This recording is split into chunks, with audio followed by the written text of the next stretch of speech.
everyone. Welcome to this edition of Cameroon Town Hall for Healthcare Professionals. We are here again after 2 weeks of our last encounter, and we are going to wait for a little bit for others to join. Hello, Manon. Let's just say hello to everyone and see how our week has been. Hello, Manon. How was your week?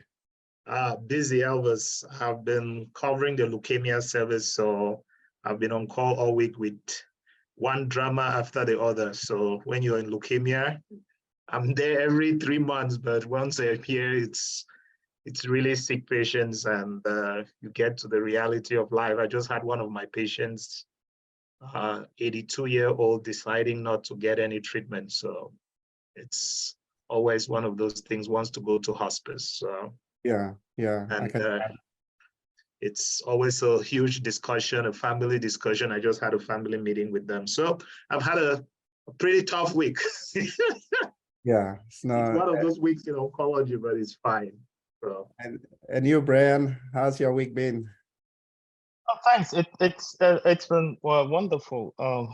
Kind of in this transitional period from the summer into the winter. I think the things Dr. Mono just shared around the experiences he's had with one of his patients denying care is really reminiscent of some of the issues around mental health that we have to deal with. I think it's one of those issues that is significantly being underlooked.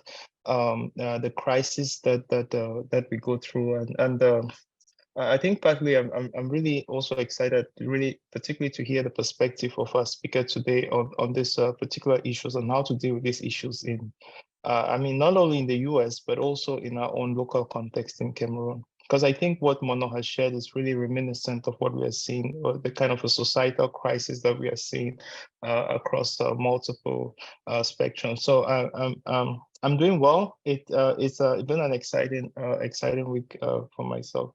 Over to you, Elvis. No, glad to know. And I agree with you, Brian. There's a lot we have to think about around some of this terminal disease and how to think about mental health that around, dealing with terminal disease. I think that brings us to what we are going to be listening to today from our expert that will be talking on mental health issues. So that's really a kind of a good segue to our topic for today. We also have Toka, how's your week been? I'm glad to see you here again. You're on mute.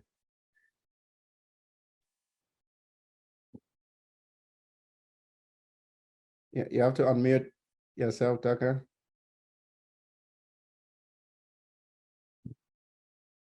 Okay, he might be having some challenge. Oh, great, we hear you now. Thank you so much. Yeah, very interested to hear this discussion. I've had the week of COVID, so I've been quiet, and mental health. My mother, highly educated, loving, caring, loving person, was very distrustful of the medical system. She said they're only out to look for something wrong with me. I don't want to see them.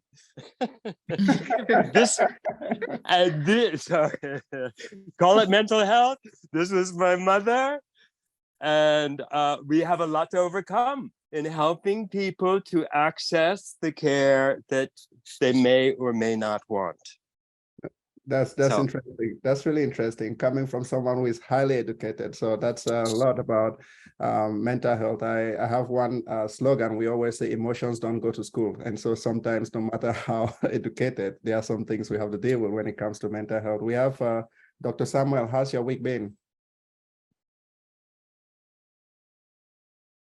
Hi, Dr. Samuel. Yeah, it's been thank you very much. It's been a very busy week for me.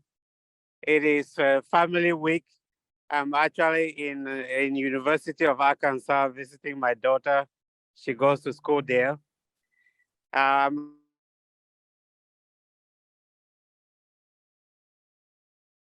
We lost you slightly. Okay. Should have been a really family week for for Dr. Samuel. And we have Dr. Dobgima, who is with us today. Hi, Dobgima.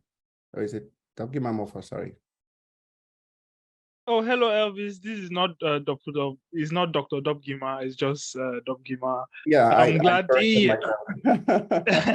Glad to be confused with great providers of health in the country, like was shown in the last session. I'm really looking forward to this session and to the standard that the town hall has kept. And really, I've learned a lot so far, and I'm looking forward to this session, particularly mental health in our setting where it's really not given much attention as other ailments.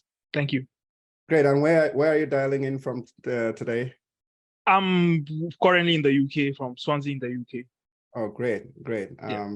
We're good to have you. And we also have a fund up, Samuel. Let me just take a last round of to check how your week has been. Hello. Samuel Funda. Hello. Oh, sorry, I'm confusing. I thought you were calling for me. Sorry. Yeah, I'm calling for Funda to just know how his week was and where he's dialing in from today. Okay. Good evening to all the doctors in the house. Thank you for giving me the floor, Dr. Elvis. My week has been a quite hectic one, especially as I resumed with school, but everything is fine. I guess after spending 2 years in medical school, I can easily adapt and do my best. So everything is fine. Thank you. And we are always excited to have you, and thank you for being a fervent participant of the Cameroon Town Hall. I hope you're finding it interesting as you pursue your career in medicine. Ladies and gentlemen, today we are going to be talking about breaking the silence, overcoming stigma, and fostering resilience in mental health, trauma, substance abuse, and grief in Cameroon. This is a very important topic, and I think that we have brought one of the best of experts that is going to take us through the topic for today. And of course, before we dive in, let me just still get now to the moderators. I'll be moderating this session with Dr. Brian Tegomo. And of course, our chair, Muno, is here. And Kate might sign in and out because he's also having some family commitments. And of course, we might have Christelle from Cameroon join us in the moderation. Hi, Brian, back to you now on this topic. Yeah, thanks, Elvis. And again, it always really a great pleasure to be back. I think it's really been great, the vision and the whole idea of bringing together experts from health experts to talk about some of the issues, not only in Cameroon, but also issues that affect the continent. So I think what we discuss here in most instances apply in many other African countries and in other places in the world. And in particular today, mental health is one of those issues that has been really, I would say, has been covered with a lot of stigma around it everywhere, really. So I'm hopeful. I'm looking forward to learning a lot from the speaker we have today. On some of the ways in which to navigate the the stigma and as the title says, to break the silence around this issue, and how to go about it, really. So I really looking forward to this. I hope we learn a lot of things that can be hopefully can be practical and useful in our everyday setting. Over to you, Elvis.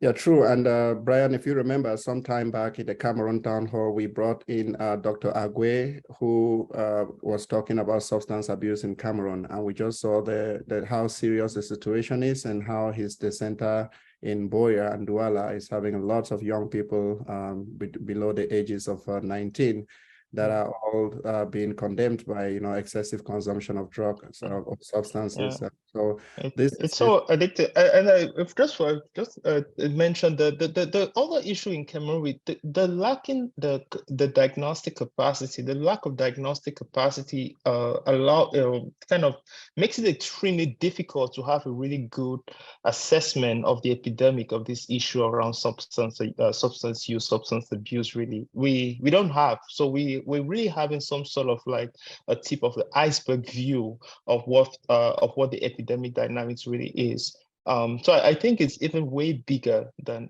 we are talking about, and I hope that the discussion we will have today. When you mentioned this, I was just thinking about some of the diagnostic limitations that we have locally. In terms, we have more access to surveillance mechanisms here in the US, right? We're able to use wastewater surveillance, for example, to get an assessment of what opioids in a community can be. Surveillance, we don't use that for individual patient management. It gives you kind of a rough assessment of what might be circulating in the community and things like that. So I think we don't have access to those kinds of surveillance mechanisms and diagnostic capacity. So I think really looking forward to learning more on ways in which we can improve on this in our setting. Yeah, no, thank you so much. And before I come back to you to introduce our speaker, let me get from our chair, Mono, your take on this topic. I know you did the best of bringing our speaker today, Therese, and I'm sure you must have had some background conversation around how important this topic is for our country, Cameroon. So maybe some perspective before I hand over to Brian to introduce our presenter for today. Yeah, Elvis. So, you know, the way the speaker framed the topic was one of the most important things, breaking the silence. Reason being that the mental health in Cameroon is surrounded by a lot of stigma, even worldwide, but so too in Cameroon is worse. Surrounded by a lot of stigma, we do have mental health issues. People don't want to seek care.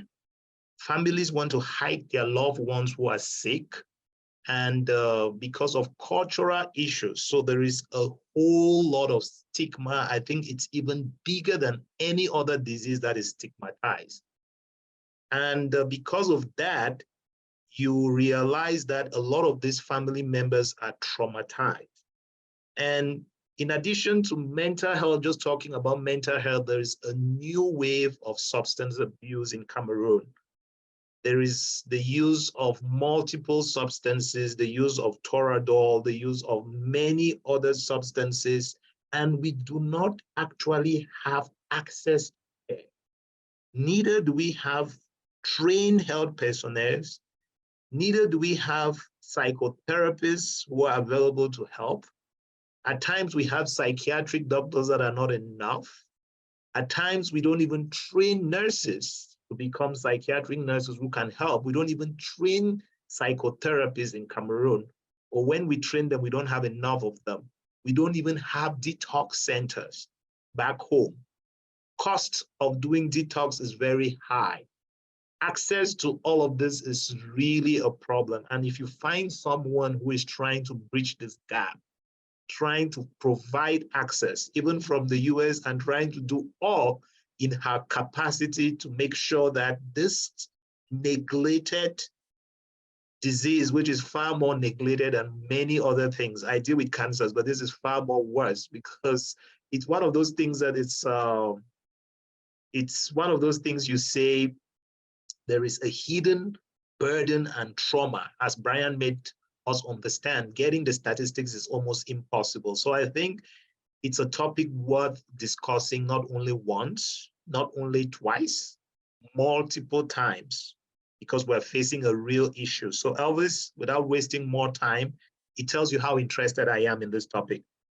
I had to be in the hospital by 6 in my local time, which now it's what time? In local time for me, it's 11 something. I was here early because I had to force the whole team to round early in order to attend this session and be able to participate for some few hours. I hope no one calls me for some calls, but it's really a wonderful session. I'm happy to have the presenter here today, and we look forward to having a discussion, really, about what she's doing and provide solutions and see what she has done. I'm very elated by all her achievements and things that she's doing, and I think she needs a lot of support from multiple other organizations that can help out in this, especially those who can provide some financial support in supporting what she's doing. So Elvis, over to you.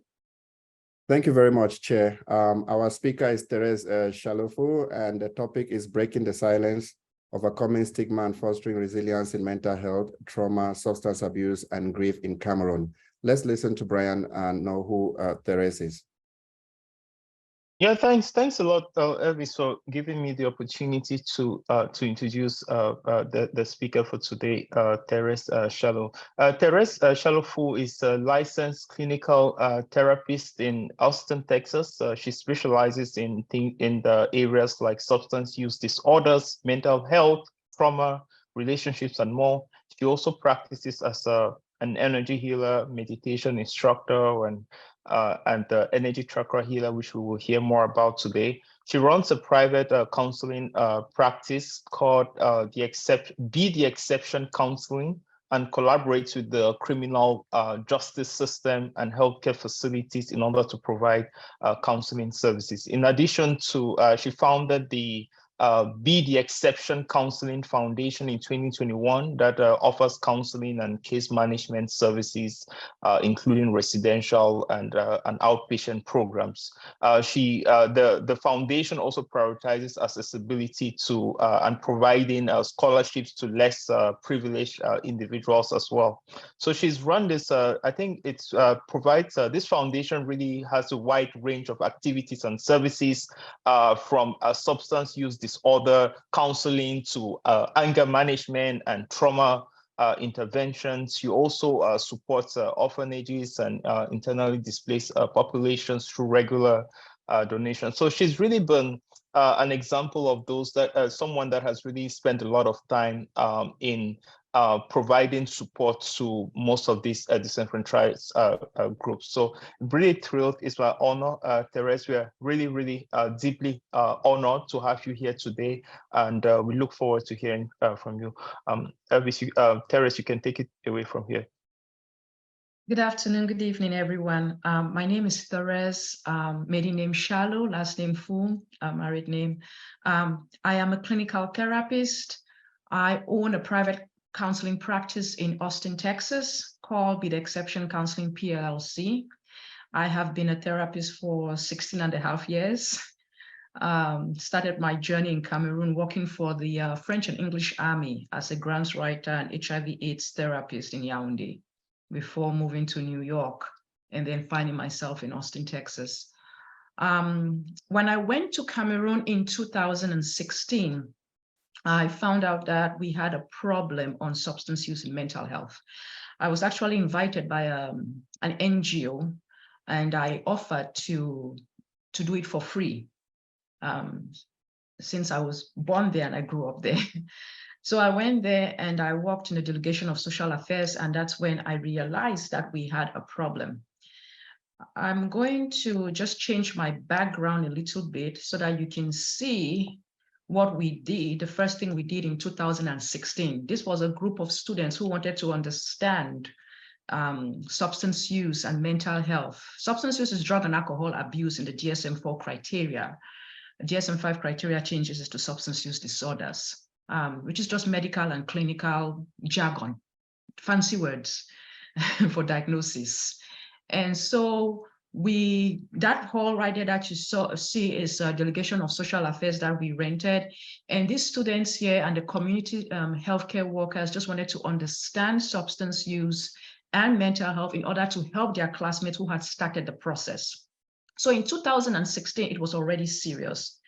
I will now share my screen for my PowerPoint presentation, if I may.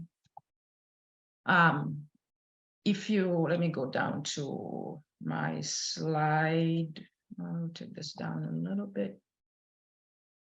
Something just blocked my screen. Let me go back to it.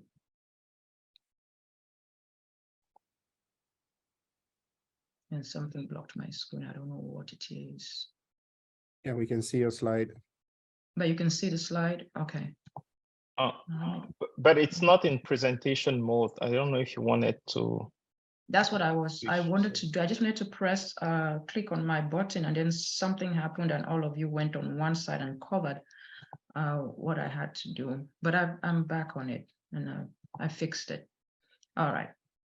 Great. So the topic is breaking the silence, overcoming stigma and fostering resilience in substance use, mental health, grief, and trauma in Cameroon. Let me give you a little background. So this is my treatment center. It's called Be the Exception Counseling Foundation. It's registered in the United States and in Cameroon as a tax-exempt NGO, meaning that if donations come in, we can apply it to help the less privileged back in Cameroon. So this right here that you see is the lobby area. That's the office manager's desk and the nurses. I have people on staff that work for me, 2 full-time nurses, 1 part-time nurse, a medical doctor 24/7, a group facilitator, a counselor, including myself, that's 2, a driver, and things like that. This right here on the second screen is our group room where we run groups. I set this place up just like how I run things here in the United States. So they do group sessions because I realized that most places I visited in Cameroon lacked, they do a lot of detoxification or flushing, as they call it in Cameroon, but most people don't understand it or know how to apply counseling clinically when it comes to groups, individuals, and family sessions. So we run that there. What's the vision and mission statement of Be the Exception Counseling Foundation? To provide healing and transformation through clinical support as individuals confront their addiction, losses, and stressors or challenges. Be the Exception Counseling Foundation aims to provide a better, healthy future for every client to heal and recover from trauma, grief and loss, chemical addiction, mental health, anger issues, and aggression and violence. Our skilled administrative, medical, and clinical staff are professionals that explore the core issues that drive addiction, anger, and mental health, while teaching clients to have fun in recovery and live a healthy, positive, and sober lifestyle. And right here, you just see that's just the whole spiel of what I just read. That's in front of our lobby area. Who are we? Be the Exception Counseling Foundation is a medical detoxification, clinical/counseling, and case management treatment center located in Mafani Quarters, Limbe, Cameroon. So I'll stop there for now and I'll explain a few things. I partner with other pharmacies, clinics, hospitals in Limbe, and we have just moved to Mutengene and Boya. What we are trying to do is we realize from what the lab technicians reported to us in Limbe and some of the doctors, the physicians in private clinics and in Bota Hospital, my one hospital, is that people come to them and they detox them, but they don't know what else to do, or they don't have medications to give them that can serve well. And sometimes they don't know where to keep them. So we partner with them where they can do referrals to us in order for us to take care of them. We offer 15 services: substance use, mental health counseling. Stress management is a problem that leads to mental health counseling for a lot of Cameroonians. Case management just means that we train you and give you job skills and help you go back to school and do all of those things. Not financially if we don't have donations, but I make a few phone calls and we've helped a few people who were previous clients. Meditation instruction. I am also an energy healer. I was trained by the Buddhist monks, and so I offer energy healing, meditation instruction, and I am an Acu-Detox practitioner. So I put needles in people's ears, face, neck, and head for trauma and things like that. Anger management, rapid 5-minute urine drug screen. So we have my one hospital and Bota Hospital, they bring their urine to us from clients or patients, and we test it in the cups that I ship. In 5 minutes, we have the results, and they know exactly what drugs and alcohol is in the system. Intakes and assessments, HIV and AIDS. So we've had a few clients who have come to us for the medical section of what we do, primary and palliative medical care when it comes to cancer care and HIV AIDS. Psychosocial counseling, grief and loss. We work a lot with IDPs. We help them. I ship once a year. I ship 3 to 4 times a year. I ship 5 to 7 barrels of clothes, shoes, educational material. We buy laundry products, sanitation products, food, and we distribute it. But also we help find like skills for them and train them. So we do that as well. and we offer them free, for the orphanages and IDPs that I support, we offer free grief and loss counseling and trauma care counseling, including medical health. And that's for them, and they have to show proof. 12-step program, student emergency response to violence and aggression in schools. So schools have reached out to us in Limbe, and we go there and offer our workshops to them, because they have a problem also after using substances where children tend to be, or students tend to be very violent towards the teachers. Daily medication management. So we don't only detox you, we maintain you so that you do not have cravings and urges. And then detoxification of drugs. The Exception Counseling Foundation was unofficially founded by Therese Shalo-Fuh, a clinical therapist living in Austin, Texas in 2016, and officially registered in June 2021, both in the USA and in Cameroon as a tax-exempt foundation. The Exception Counseling Foundation Treatment Center was officially open in 2021. So this is the place I run. I only take 5 clients for residential, no more than 5, because I want quality care. It takes a lot. I run, like I said, I run the place with groups counseling. We have a very strict structure and program that we do, and we work alongside with pharmacists, medical doctors, and lab technicians in the Southwest, in Limbe especially. So this was the setting, but right now we have blue gates, or blue, how do I call it, plastic stuff covering all of this, so that so people from outside cannot see inside. So this was just the beginning of what we have. Substance use disorders in Cameroon. The World Health Organization in 2018 published this that you see on the right side. It's claiming that, and this was true from their research, that in Cameroon, 678 deaths due to substance abuse, then that was DSM-4 criteria, yearly. Cameroon ranks in 2018 the 16th in the world in terms of substance abuse related deaths. Right now we are 12th, not 16 anymore. Commonly abused substances are alcohol, tramadol, and tobacco. That was 2018. Now we don't only have alcohol, tramadol, and tobacco. Now we have heroin, we have morphine, because heroin has started. For some reason, for the past months, a lot of clients who come to us don't test anymore for heroin. They are testing positive for morphine, but they think they're using heroin. That means the drug dealers are maybe running out, so they are mixing stuff. We also have shisha, or that it's basically, they claim it's nicotine, they are smoking through the hookah pipes, but really they mix cocaine and other things. So yes, we do have cocaine in Cameroon now. We have crack cocaine, heroin, hallucinogens. Kayamata is something that women use to, for lack of a better words, tighten their private areas for sexual enhanced pleasure. And that is also a drug. Dry land is basically, it's dead people's bones. When you die, they are able to grind those bones, your bones, and they sell them to people who smoke them. It's called dry land. Alcohol, marijuana, fancy clothing is like a kind of hallucinogen that we now have. Meth, we now have meth. And we also have normal things that people ship or go through the boats in the waters from Nigeria, Turkey, and some other countries. And then also it's grown and done in Cameroon as well. So what's the current state like right now in substances in Cameroon? That's what we have. Those are the drugs that we have.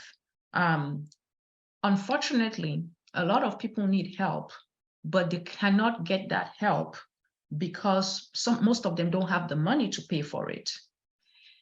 Secondly, also, some of them do have the money, but they are not willing to pay for it because they think that it should be given for free because it's counseling or minimum pay from our things. A lot of people, instead of them going to medical care or to a therapist or to see a physician, they end up going to churches for prayers and deliverance, as they say. And when all that fails, then that's when they reach out to physicians and social workers and counselors. Some go to traditional doctors for medicine because that's part of what they believe in. And then after a few times, they come to us Some are afraid of the stigma of gossip, and so they do not come because they do not want to be seen. And that's why I located the foundation somewhere where before you get there, you have to really walk to get inside. So they're afraid of that gossip. Then some don't have the support from family members and friends to help them, and they don't earn much, or they don't even have jobs to take care of it. And others are being dismissed when they do talk about substance use and mental health issues, like, I'm sad right now. Oh, just get over it, just drink water. What are you sad of? You know, you're going to school, your parents are paying your fees, or you have children. Some women are there, they don't even have children. You have children, you should be happy. You know, so those things are an issue. So in 2018, Cameroon's Anti-Drug National Committee, NCLD, released statistics on narcotic consumption in the country, showing that 21% of the population had already tried hard drugs. 10% were frequent consumers, including 60% of young people aged 20 to 25, while 12,000 young people under the age of 15 also consume narcotic drugs and other psychotropic substances in Cameroon. Like I said, we've had heroin, tobacco, tramadol, morphine, and hallucinogens now. Our youngest client was 8 to 9 years old. That was the youngest we had. So it's a very serious thing. In addition, according to the UN Office on Drugs and Crime, rapid assessment of drug abuse in Cameroon, the age of drug abusers range from 11 to 40, and many have become addicted gradually. I will change my slide now. Drug abuse is more common in people under 20 years of age. Most demanded products include cannabis. In 2019, it showed that it was 54% in Cameroon, which is very often associated with tobacco. Tramadol was 62% in 2019, and crack cocaine was 12.10%. Right now, crack cocaine, and heroin is the highest. In Cameroon, they call heroin combined with marijuana. It's a combination they do, and they call it Thailand. So if you hear Thailand, just know that it's a heroin mixed with marijuana and some other things. Some people, you would hear Caillou. Caillou is cocaine, and when you mix it a little bit, it becomes crack cocaine, depending on the chemicals you put in it. So there's Thailand, there's Caillou, there's dry land, which is the dead people's bones that people crush and smoke. Traditional makeshift preparations account for 7.59%, 59%, while solvents are just things that they mostly inhale. So there's a lot of inhaling. A lot of people smoke and ingest and inhale more than they should have, but a few people have started IV drug use as well. Heroin account for 7.36% and 5.70% respectively. These figures have escalated with the present socio-political upheavals in the Northwest and Southwest regions, and equally added to the already increased tension we experience daily, while consumption of illicit substances being the leading contributing factor for mental health and juvenile delinquencies in our country. Because of the high, so I'll add to this, because of the high issues, the potential causes and risk factors contributing to substance use, we have been doing a lot of outreach in schools. As you can see from one of our pictures, that's a comprehensive national high school that we did in Limbe. We've gone to boarding schools, right, in Douala, day schools, secondary schools, primary school, which is equivalent to elementary schools, middle schools, and high schools. And yes, we have issues where, how do I put it? Many of these behaviors are lethal. Lethal because addiction is chronic and it's fatal. It does kill. It's a chronic illness. You can't shake it. And it's worth noting that the abuse of drug and alcohol misuse or substance use is giving rise to unprecedented levels of addiction, mental disorders, trauma, stress, as well as violence and aggression. People are being mugged in Cameroon by students and youths who just want to get high. And students are getting high and going into when they overdose and they are dying, and some are attacking their friends because they like their shoes or something. And they have become very disrespectful, increasingly disrespectful in our value system and culture, the way we were brought up. So these things, we do go through that. So specific challenges in Cameroon. What are the specific challenges in Cameroon? We have, like I said, an issue with no money to pay, a lot of poverty. That's the honest truth. Stigmatization of being labeled a mental health person. That means you are crazy. You know, some people are like, oh, are you trying to tell me that my brother or my sister is mad? No, they have mental health that we can manage with medications and therapy and support. Or they'll say, oh, you are a drug addict, so that's all you do. That's your life. You're just a liar, you're a thief and all of that. But you can change. People do change.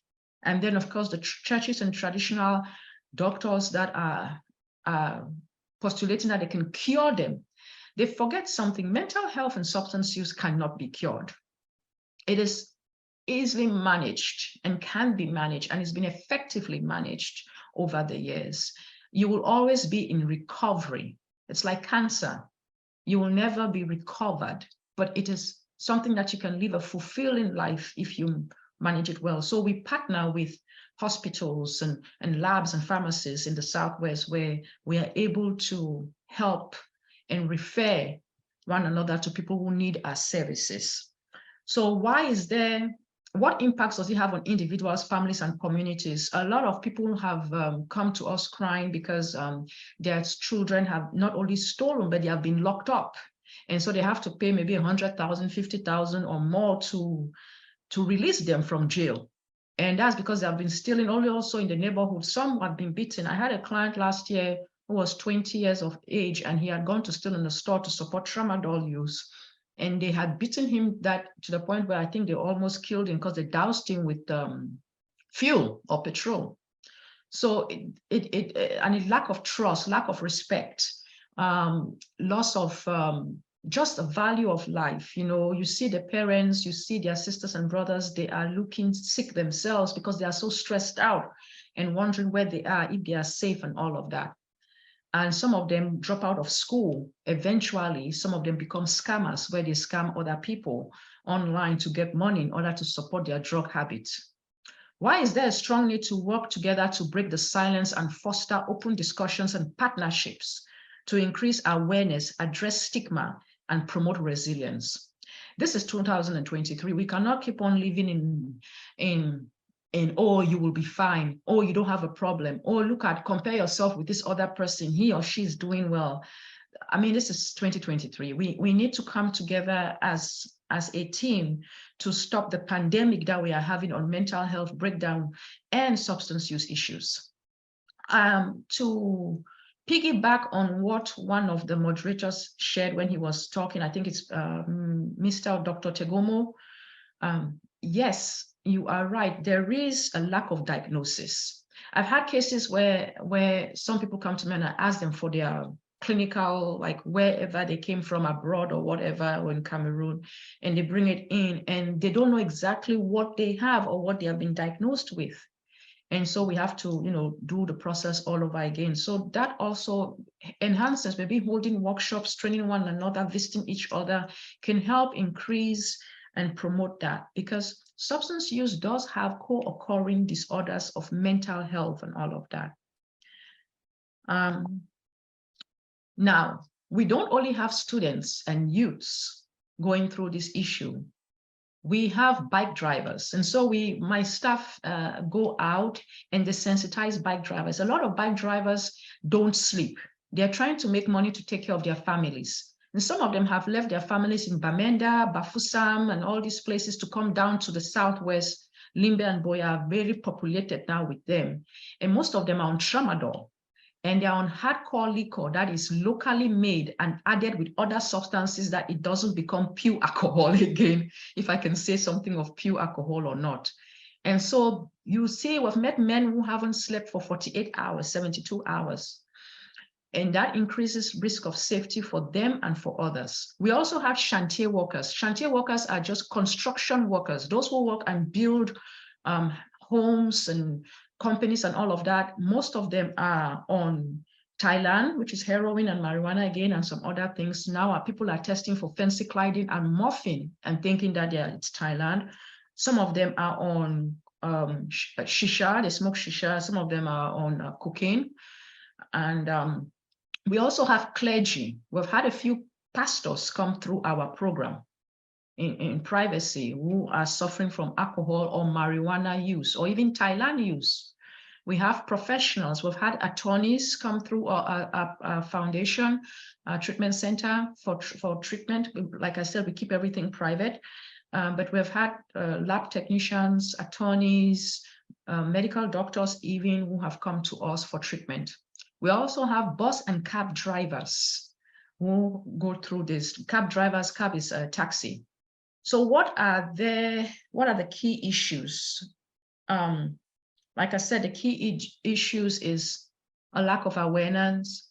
Most places are only detoxification, myths about being stigmatized and absconded by society, gossip, insults, lack of support, no money, willingness to pay, and all of that.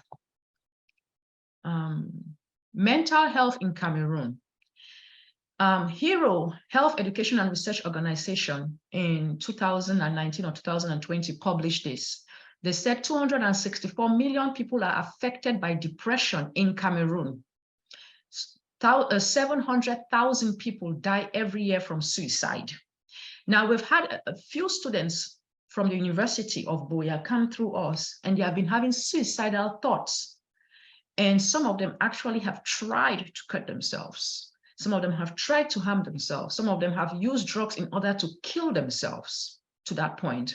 Some of it is because a young man broke their hearts or a young lady disappointed them. So some of it is relationship problems. And then some is just poverty, like I'm really suffering, my family is struggling, and they compare themselves to their friends or classmates whose families can support them much more financially than them. Some of them is the pressure of doing well at school because the family depends on them. Some of them have reported that they just don't know why, they're just depressed. And we'll talk about that. So in section 2, the prevailing mental health issues in Cameroon, types of depression. What I have noticed is that we've had a lot of situational depression. For example, your mother dies, you are depressed. But there is also what I have realized is that there is a clinical depression going on or major depressive disorder, which is not properly diagnosed or has not even been diagnosed. And depression is a mood disorder that causes a persistent feeling of sadness and loss of interest in lives, in activities. It takes extra effort for them to do it. And if you have been continuously sad for 2 weeks or more, then you need to see a physician, see a social worker, see a counselor. It affects how you feel, how you think, how you behave, and you can lead to a variety of emotional and physical problems. You may have trouble doing normal day-to-day activities, and sometimes you may feel as if life isn't worth living anymore. Depression is not a weakness. A lot of them come to us and they're like, oh, please don't tell my aunt, don't tell my wife, don't tell my husband, don't tell this. Mental health is not a weakness. It's not, and we have to destigmatize and normalize mental health and substance use in Cameroon, because it's really bad. The hiding of it, so that people don't find out, so that they are not ostracized and gossiped about. So and family members need to understand and have education themselves and counseling that people cannot just snap out or just stop using drugs or alcohol, just stop being depressed or anxious. It's a mood disorder, and it may require long-term treatment, medication, psychotherapy, and things like that. So depression may occur only once during your lifetime, but some people have multiple episodes of depression. Symptoms occur most of the day and may include feeling of sadness, always crying, tearfulness, emptiness or feelings of hopelessness, angry outbursts for no reason. So that's why we do offer anger management for that. Loss of interest or pleasure to do anything, isolation, no hobbies, no sports, and relationships, especially intimacy, has suffered in marriages. So they come to us also for relationship counseling. Sleep disturbances, insomnia, sleeping too much, tiredness, lack of energy, reduced appetite, and weight loss, or increased appetite and overeating. Weight gain, anxiety, agitation, restlessness, slow thinking, speaking on body movements are slow as well. Same thing with drug use. Feeling of guilt or worthlessness, fixation of the past failures that you've had in your life, or the fact that you're stuck and your life has not moved on, you don't see a future. Trouble thinking or concentration, making decisions and remembering things, there's a problem with that. Frequent thoughts of death, frequent thoughts of killing yourself, attempts to kill. And then some people have even reported to me that when they feel depressed, they start thinking about those that depress them, and they also feel homicidal, like they need to kill them. So we've had a few cases too of that. We also have anxiety. Some cases that we have consulted.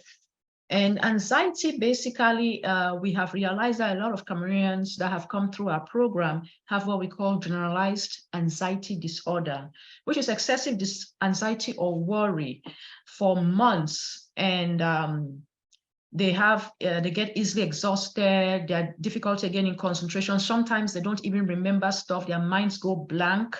Irritability, they're always angry or they just pass out. Muscle tension, they have body pains and joint pains as well, back pain, shoulder pains, things like that. That's all related to anxiety, to stress as well.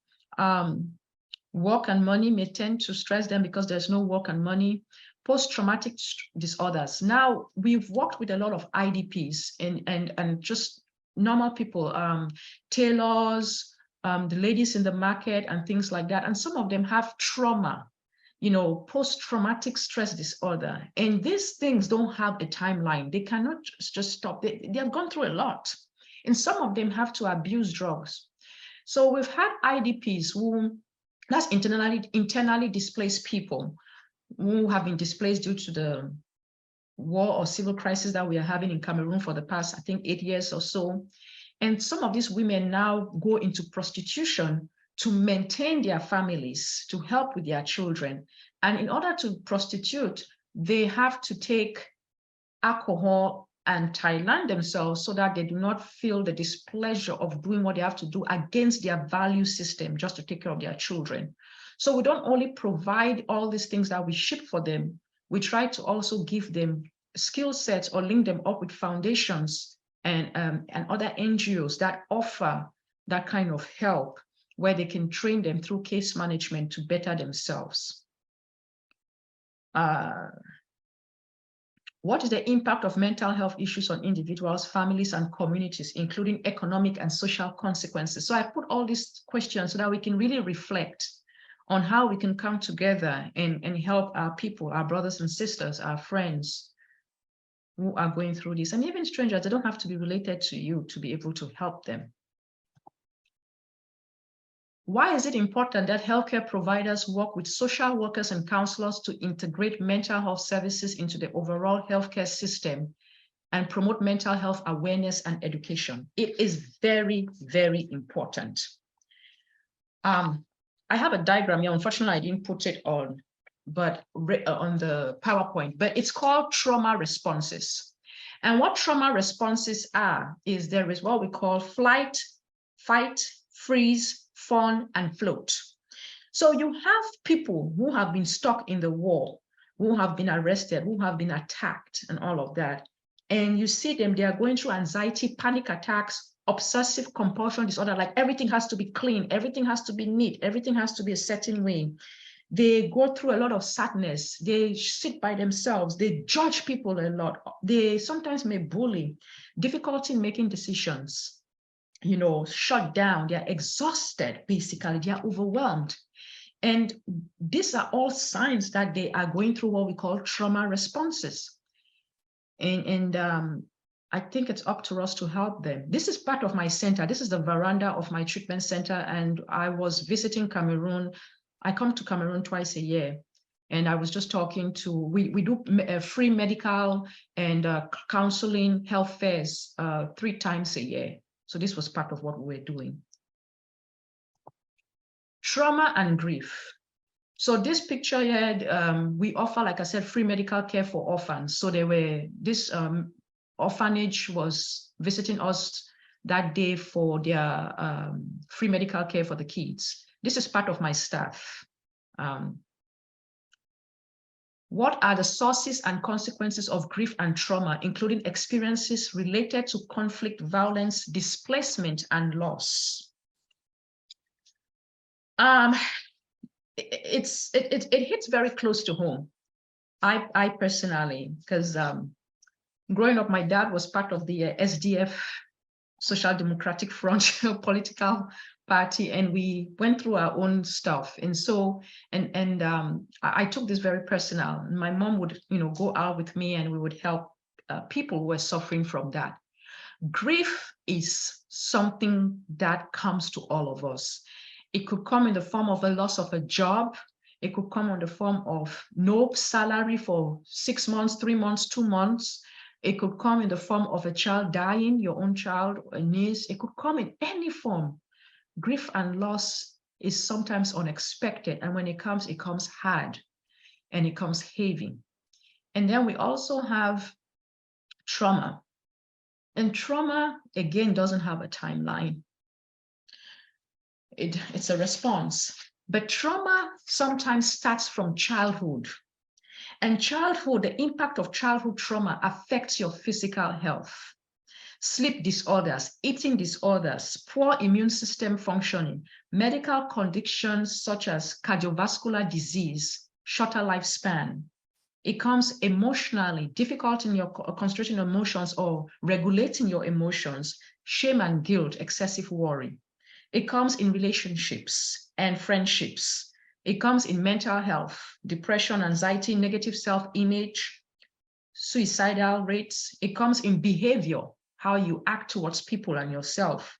Risk-taking, promiscuity, sexual taking out. We've had a lot of young youths now, students that we have had in Cameroon who are partaking in orgies, using substances instead of them going to school, and their parents think they're in school. So now we have adolescent pregnancy, drug and alcohol misuse, social withdrawal and aggression, and then brain development. When you have childhood trauma and you're growing, your brain shrinks, as they say. You have a smaller brain size, and it's difficult to efficiently process things. There is also changes in gene expression, GENE. The physicians can explain better. Impaired stress response, difficulties in problem solving, cognition, language delays, problems with concentration, and poor academic achievement because you're distressed. You can't think out of the box. So your well-being goes down the drain, and you feel some of them feel they're alone. Another thing that we have noticed is that a lot of the men, the male clients that we've got or that we have spoken to in our outreach, they think that they have, and what they think is true. Men also have to speak up. In our culture, men are trained to act tough, and they are the breadwinners, they are the household figures. But some of our men who have come through our program, who are in their 20s and early 30s, they have told us that they also have feelings. They also have emotions. They also want to cry. They also want to talk. And we need to be able to understand that this is not just a female problem. This is a male problem as well. And that everybody has a voice and they all have value. So trauma can show up in your life as fear of success, not feeling good enough, resisting positive changes, fearing the future, scattered thoughts, fear of failure, compulsive need to please everybody and to plan everything, and even trouble asking for help, even though you know you need help. And even tolerating abuse, tolerating physical abuse, verbal abuse, or sexual abuse, or mental abuse from your relationships or families or friends, comes in. That's all part of trauma. This is one of my staff members. She's a nurse. She is giving outreach in the market, the open markets, to everybody that she can talk to. We do this regularly as well. So there are various forms of stigma associated with substance use, mental health, and trauma in grief in Cameroon. Unfortunately, the stigma that we also go through is that some clients and prospective clients, or just people when we do our outreach, tell us that they have been called lazy, stupid, incapable, unreliable, not trustworthy, that they are not productive members of the society because of their mental health and their substance use or substance use issues, that they are a burden to their families. I've even had somebody tell me that I just wish he could die. That's about her brother, because he has been a burden to them. They get violent, so now they are termed always violent, always angry, but it's not the case. They just need medications and psychotherapy, that they are attention seeking, that they are unpredictable. But I want all of us to understand that these people are just like us. They go through tough and difficult times just like every other human being. They are trying to do the best they can, and they have abilities and aspirations that are valuable to the world, just like every one of us.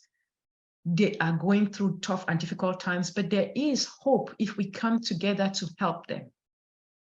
That was me in 2021 when we just launched the foundation in July. I was on High TV talking about mental health and drug abuse.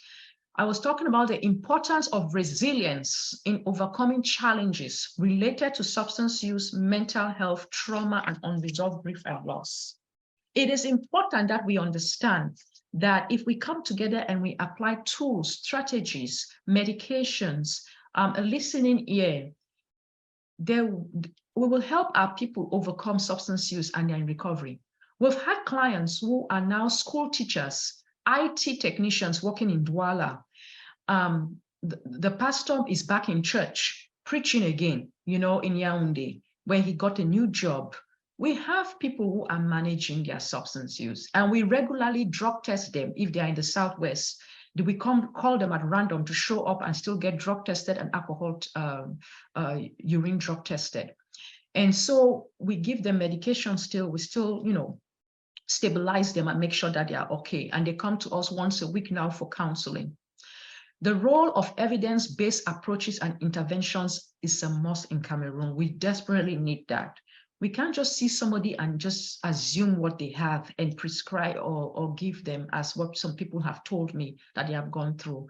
We have to let them know that they are valuable, that they are loving and lovable, that they are just enough, and they can do what it takes as we come together as a community to support them. Social support networks, medical practitioners, pharmacists, community resources, what we can get from the Delegation of Social Affairs, Youth and Civic Education, public health, it's women and gender offices. And then also teaching them self-care, how to take care of themselves again so that they can have respect for themselves and build for themselves and love themselves and know that they can be proud of their hygiene again. They can comb their hair, brush their teeth, take a bath. And it's okay if some days they don't want to do that. And that's what we teach them and we guide them so that they can come back to being independent and productive members of the society. In conclusion, Be the Exception Counseling Foundation website is up there. Facebook, we are on there. Twitter, Instagram, and Instagram threads. Just a list again of all our services. A newspaper thing that we talked about. I was featured in the Focus Africa magazine 2023 this year. Trying to see, basically my point of this was trying to see if we could get not just Cameroonians, but Africans in general to come together for us to improve on our substance use and mental health needs in Cameroon and in other places. On the other side of the picture, I was visiting a boarding school in Douala, and I was teaching the students, how to use meditation to help them with stressors. And then we also did topics on substance use and mental health. And these students opened up, they spoke, they shared. Some of them, their frustrations with their parents, that their parents don't talk to them, their parents are never there, their parents are absent. Some of them said they feel lonely and alone. Some of them peer pressure to use or to get into quick relationships, and all of that. And they were very open, the demands and the high expectations. We have also donated not just to IDPs and orphanages frequently, but we also visit schools and we donate educational material and things like that. That's my human resource manager in the picture. He handles everything for me. it's including my staff, distributing the calculators. And that is the end of our slideshow of my talk.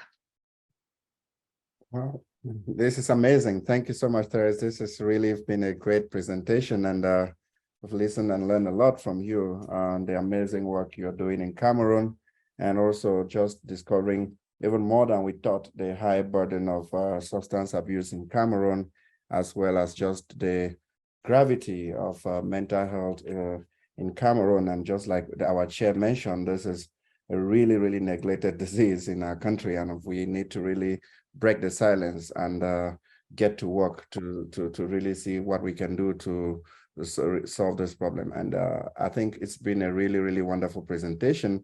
I want to just go around and take some thoughts around our audience while giving you some time to grab a glass of water. Let me just call randomly some people in the hall just to know what they've learned or just their thoughts about this presentation. I'll start with Manjong Leonard. Hello, Manjong.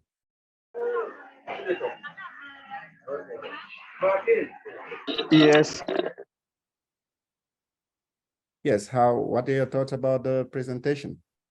Shedding tears when I listen to some of the statistics and observe with all what I observe when I move around. But currently, I'm in Kribi, and when I move around the beach, especially the evening hours, and I observe what is happening, and with these statistics, I really feel so much pain in my heart and see the need for us to really intensify as well as sensitize, especially to the youth. Yesterday, I was at the Lycée Bilingue, Kribi, for sports. I ended up not doing the sport because I noticed some students fidgeting with something, and I was inquisitive and I was struggling to just find out to see what exactly are they turning around with. At the end of the day, I found them smoking, and that is so heart-heartening to me. Thank you so much for the presentation. I really appreciate it. Yeah, thank you so much, Leonard, for your comments. I mean, I agree with you that those of you on the ground, you might really bear witness of some of the things that you observe on the street. If I were in Cameroon and I pass and meet some young people talking and using the word Thailand, I would think they are planning a trip to Thailand. But Therese just made us understand that one of the drugs they consume is called Thailand. So they have code names that if you are not really inquisitive, you will not even know, even when your children are talking about it at home. So we've really heard so many things. Let me turn over to Armstrong Obale. Hello, Armstrong. Hello, Elvis. Well, I wasn't really prepared to say anything, but I want to first start by thanking Therese for the very good presentation. I mean, I knew this was a problem, but maybe I overlooked the extent. So it's really crazy. I feel that if something is not done and done quickly, then the future of Cameroon and Africa as a whole, it's really not good. So I understand that there are so many other things that come to play.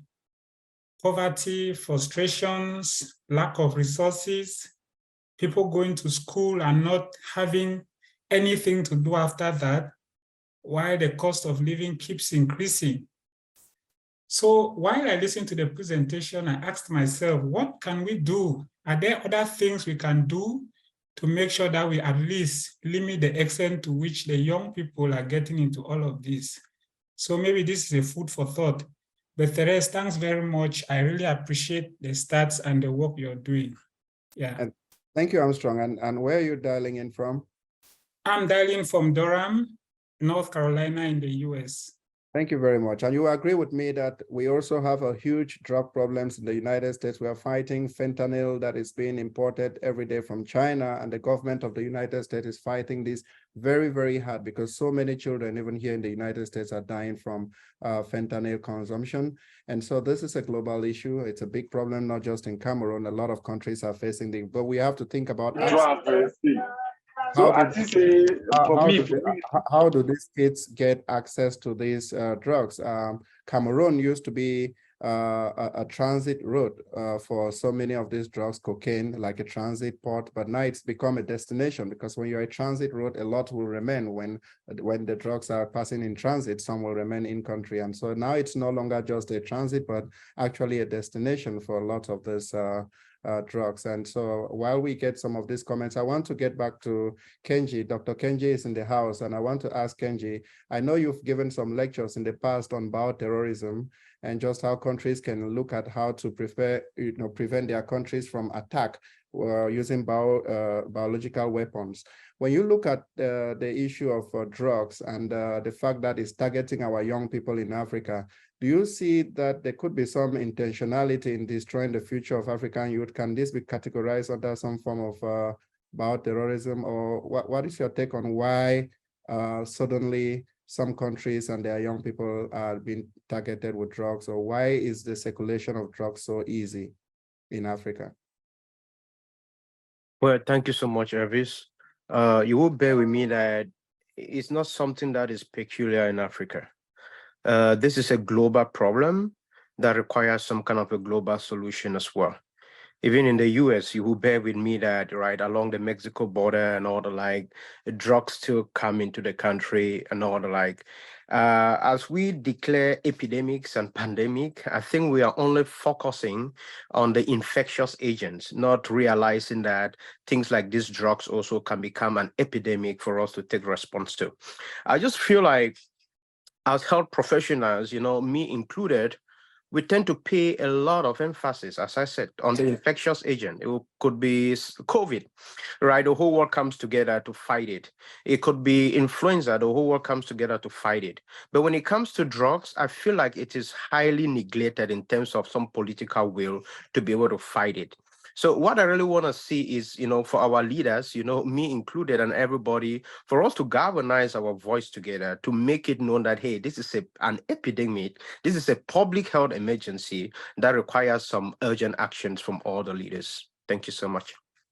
Thank you very much, Kenji. Really an urgent issue that requires a lot of attention, because when you look at the statistics that Therese mentioned, he said in 2018, WHO ranked Cameroon among the 16th of countries in the world that with elevated substance abuse, with about 678 people who die in Cameroon every year due to substance abuse. I think that is a very large number, because if you compound that to the number of maternal deaths, then you can see that we are dealing with a very serious issue in Cameroon. And before we get to questions and answers, which I'll hand over to Brian to moderate our session, let me just take a round with the moderators and also our chair to get their thoughts on the topic. And after that, we are going to go to question and answer session, where we'll give the opportunity for Therese to take some of your questions, and we have a conversation on this topic. So let me start with Brian. Hello, Brian. Thanks, Avi. I think it was great. I was really struck by those numbers. I think I had significantly underlooked or undercounted how much of a problem this was globally, and also in Cameroon as well. So that was a really great reminder of the really broad problem, or this broad epidemic of substance use. So thanks a lot for sharing those. And I really hope we have more enhanced surveillance mechanisms, so we can and diagnostics capacity, so we can have a better appreciation of where this is happening, what are some of the drivers, and really how we can really address this locally. So thanks. Looking forward to the Q&A. Yeah, thank you very much, Brian. And some of the curiosity about this data that I'm having is whether it is even accurate and well captured, because if a young man takes Thailand and rides a bike and dies, it will be captured under road traffic accident and not substance abuse. And so there's so much about how much this data on substance abuse is being captured. And even I have the feeling that it might even be underreported, because most often those who get the substance, something else happened when they die, and no one understands exactly if it was related to the substance that they took initially. So we have to have a conversation around how data on mortality is captured when it comes to substance abuse. Let me hand over to our chair, Mono. Hello, Mono. Oh, Elvis, yeah. The presentation was excellent. That's the word I want to say. There are a lot of things I learned myself. I stayed in Cameroon, you know that, for a long time, not really here in the US. And the word Thailand just sticks in my head right now because And Caillou. And Caillou, Thailand. So I used to remember only I don't know how they call the tramadol they use and the smoke. But Banga for marijuana. It's truly a problem. And the way to know that this is a problem, when I started medical school back in early 2000, and when I went back for specialization 10 years after, you could see the difference in Yaoundé and how students behave. You could see the groups that were being formed and the associations that were happening and what they were doing in those groups. You go back to Cameroon, you hear things that there are children who leave home in order to go to school who are totally dependent on these drugs, meaning that they are dependent to the form where they cannot go to school. All the unfinished buildings in Yaoundé, we're not even talking about the south, with all the unfinished buildings in Yaoundé, you have it full of lycée bilingue children, full of lycée, whatever lycée, they don't even go to school. That is the reality. And I think this is an underestimation of the statistics compared to when I went there last time. And the crisis did not also help this situation because getting young people who are getting themselves engaged in war, and the only way they can boast their courage and ego, they think, is drugs because they find those who are taking it. So it's rampant in the Northwest and Southwest now also. It's also one of those things that people are ashamed to talk about when they have addicts at home. They don't want to talk about it, so they cannot even look for solutions. So I learned a lot today, but I also learned about solutions. And I also learned about the way forward, what we can do as a community. And I'm going to really be one of those who will, Elvis, I'll put up not like a pledge, but if there is anyone who can get Therese the right resources, get her to the right organizations and make this bigger than what it is, so that we can really get to grants writing, getting a huge grant in order to start this up and get the government involved. Because once the government doesn't perceive this as a health problem, it still cannot be solved, no matter how much aid you get. Once the Cameroon government does not make this a public health emergency, we're going to be in the whole vicious cycle. And I think this is a crisis that we are leading to. Being number 16 now, number 12, I kept those numbers, is nothing. You're on the spot map. I left New York City.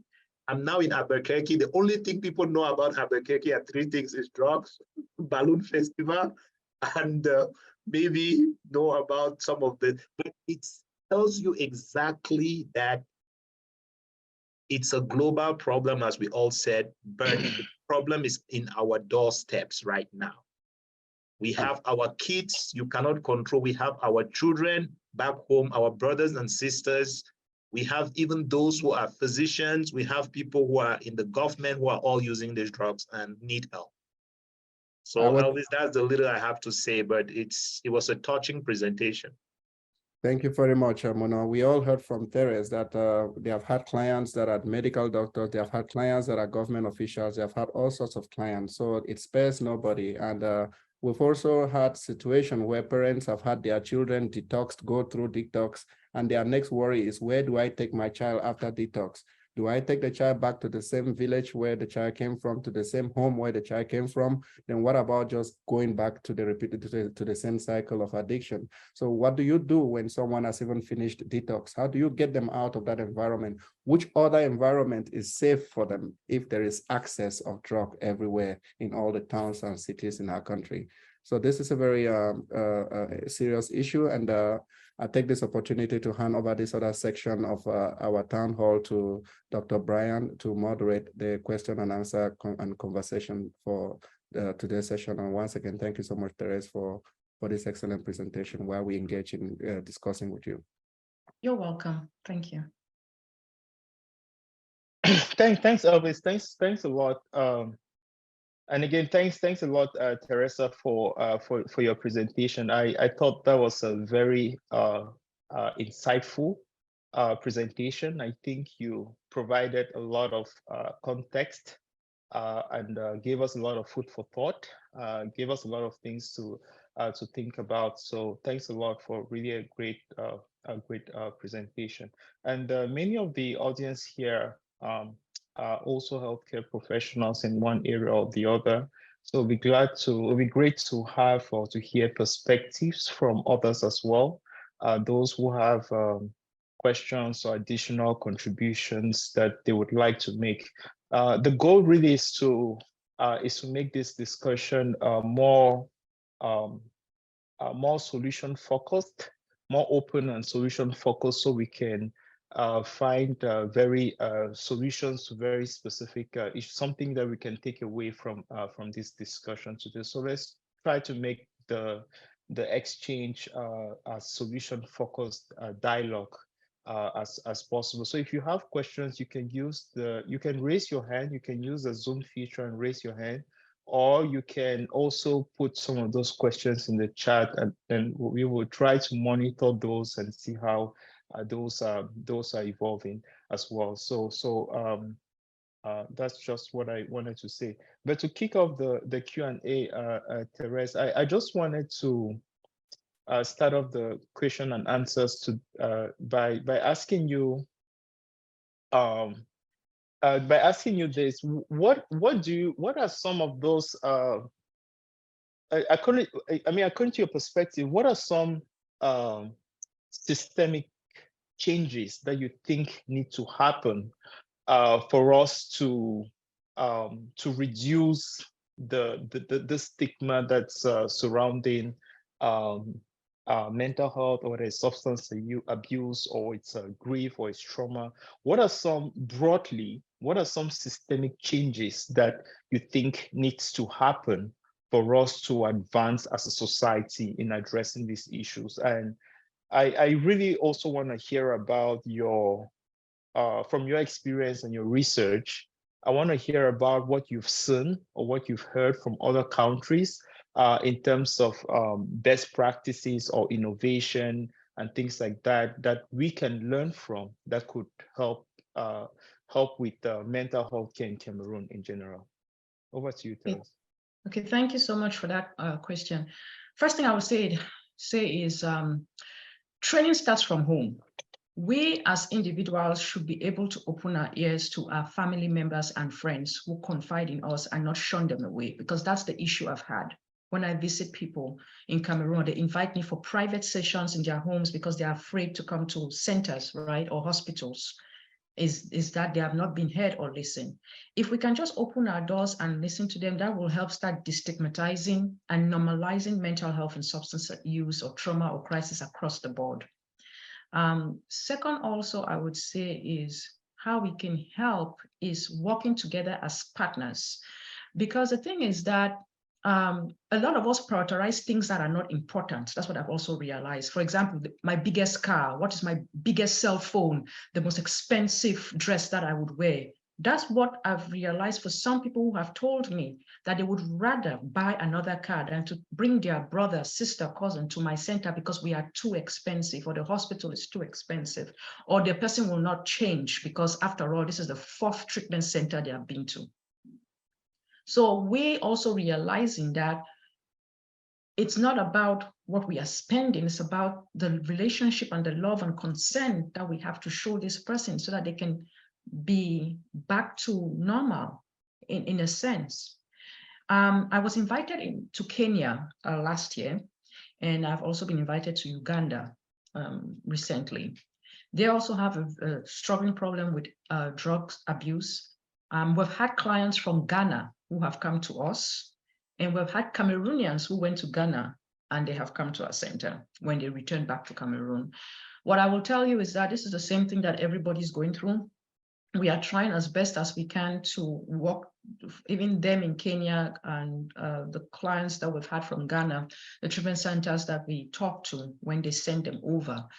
is the same issue that they are having of very high use, stigmatization, a lot of myths and untruths being spread, same issues, similar, gossip, all of that, very similar. Witchcraft, traditional doctors, beliefs, being cursed. Somebody said, I think one Ghanaian lady told me, my brother is just cursed. We just need to go and cleanse him and he will be relieved of that.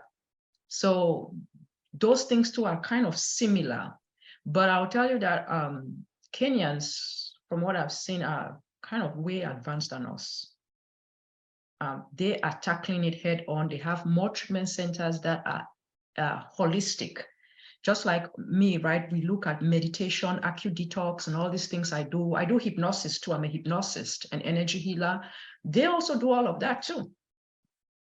They are fighting and putting in these places. So if we come together and work and don't look at this as competition, how are you? But as referral sources, I think saw we'll that. be able to Yeah, help. I saw that result. Mono, please, you might need to mute yourself, Mono, if you can hear me. Oh, no. Thank you for the seat. Thank you for Teacher's Day. Thank you for promoting best. Birthday. Award. Yes, this is Daniela Hilarious, the Senior Discipline Master of PCSS Boya, a mission school in Cameroon, precisely in the southwest region. Mr. Hilarious, I think you have to mute yourself. Yes, I'm trying to mute everybody. Just wait. I'm trying to get to that handle to mute everybody. It is getting a little chaotic.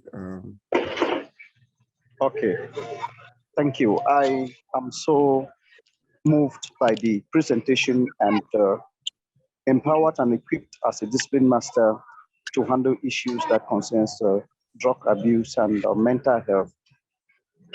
Now, our worry as discipline questionnaires is that the parents are not doing us good, because when the parents come for admission, they don't give us information about the children, and some of them know these things and then they do hide.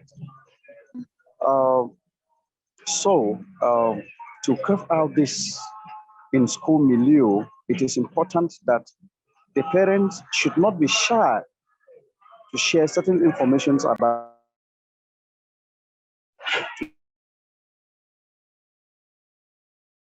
Yeah, so help instead of either dismissing or taking decisions.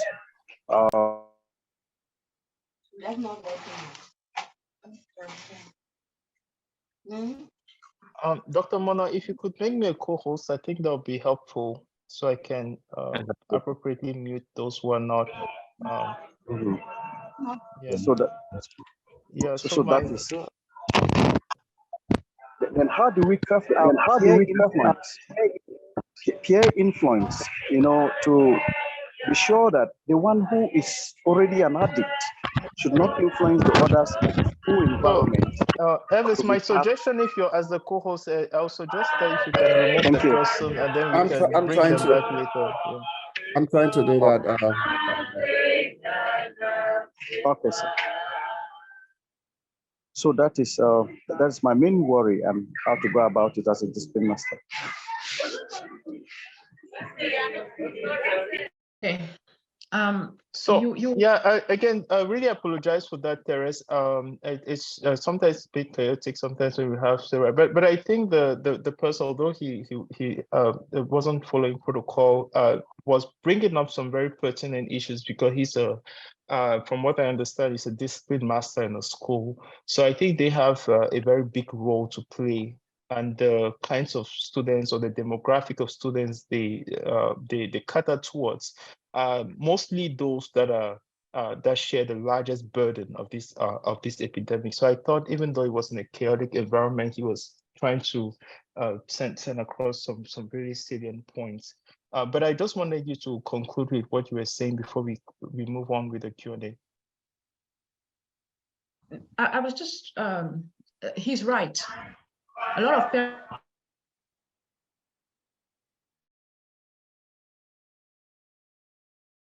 Someone muted our speaker, please. We can't hear you, Therese. Yeah, I muted everyone.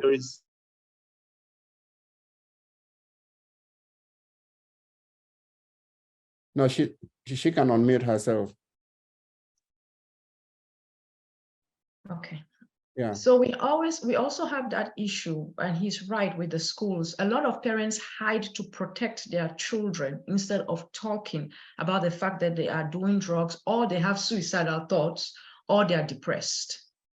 And the burden comes to the teachers to parent them while teaching them.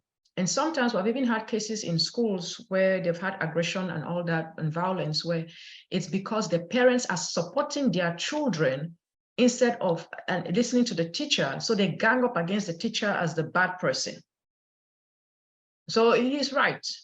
And I think setting stringent measures in the beginning of school year, in making that PTA meeting and saying, this is how we are going to run our school from now on. These are the rules and regulations that everybody must sign, may help, as well. Not starting school and then you're inside the school, then you want to now set rules. But if they have to come to enroll or re-enroll back in that school, they must sign that document as teachers agreements in order to be able to function in a certain way, because it's too high in schools. Kids are selling drugs in schools, and kids are fighting for the violence is high, not just for the drug use, but the mental health and the suicidal. Most of them are dating too young, and because of that also is increasing depression and stigma, because they are being laughed at. Like the dynamics are different. And so I think putting in those stringent measures in the beginning will help everybody. Yeah, thanks a lot, Therese. And I think that's a really great way to approach this and to think about this. And thanks a lot for sharing that. I think incorporating solutions way earlier, sooner, before even the students get into the school is a very great approach as well. So thanks a lot for that feedback. I want to take the next question from Josh Josh Ngok.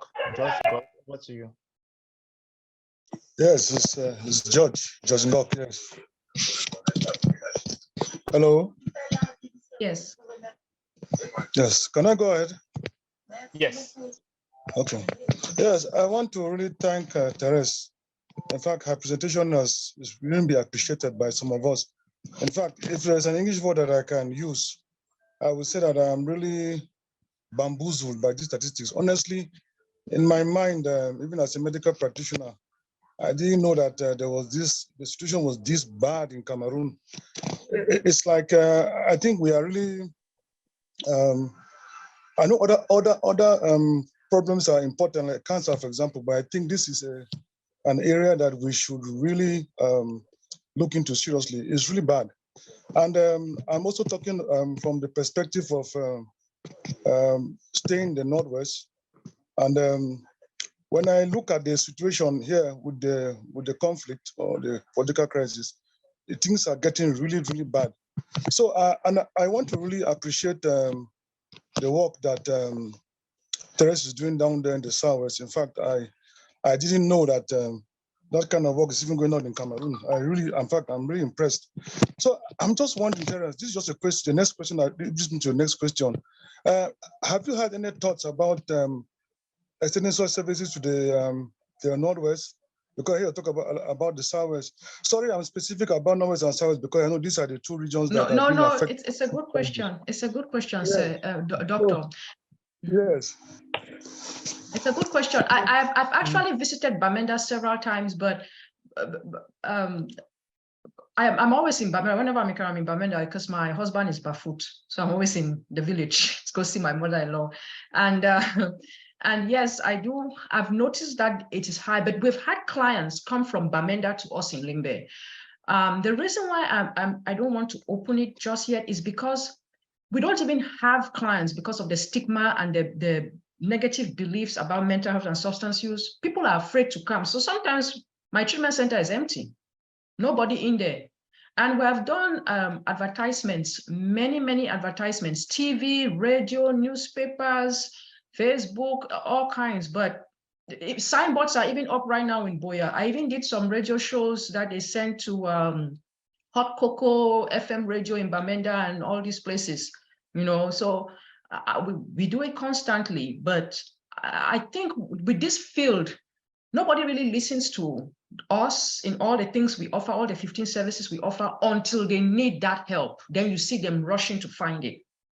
But they basically ignore until that time gets, and they're like, oh my goodness, I need this.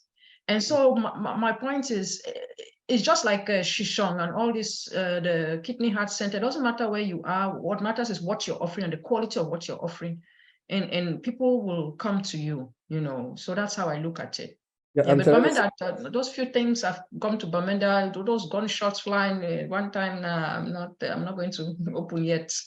No, Therese, I'll tell you something. We Unite for Health Foundation has a clinic in Bamenda, and a couple of years back, our clinic at Cow Street used to be a detox center because there was a doctor from Bui Division who used to come to Bamenda to see his patients, and we provided him space to use our facility to do his detox.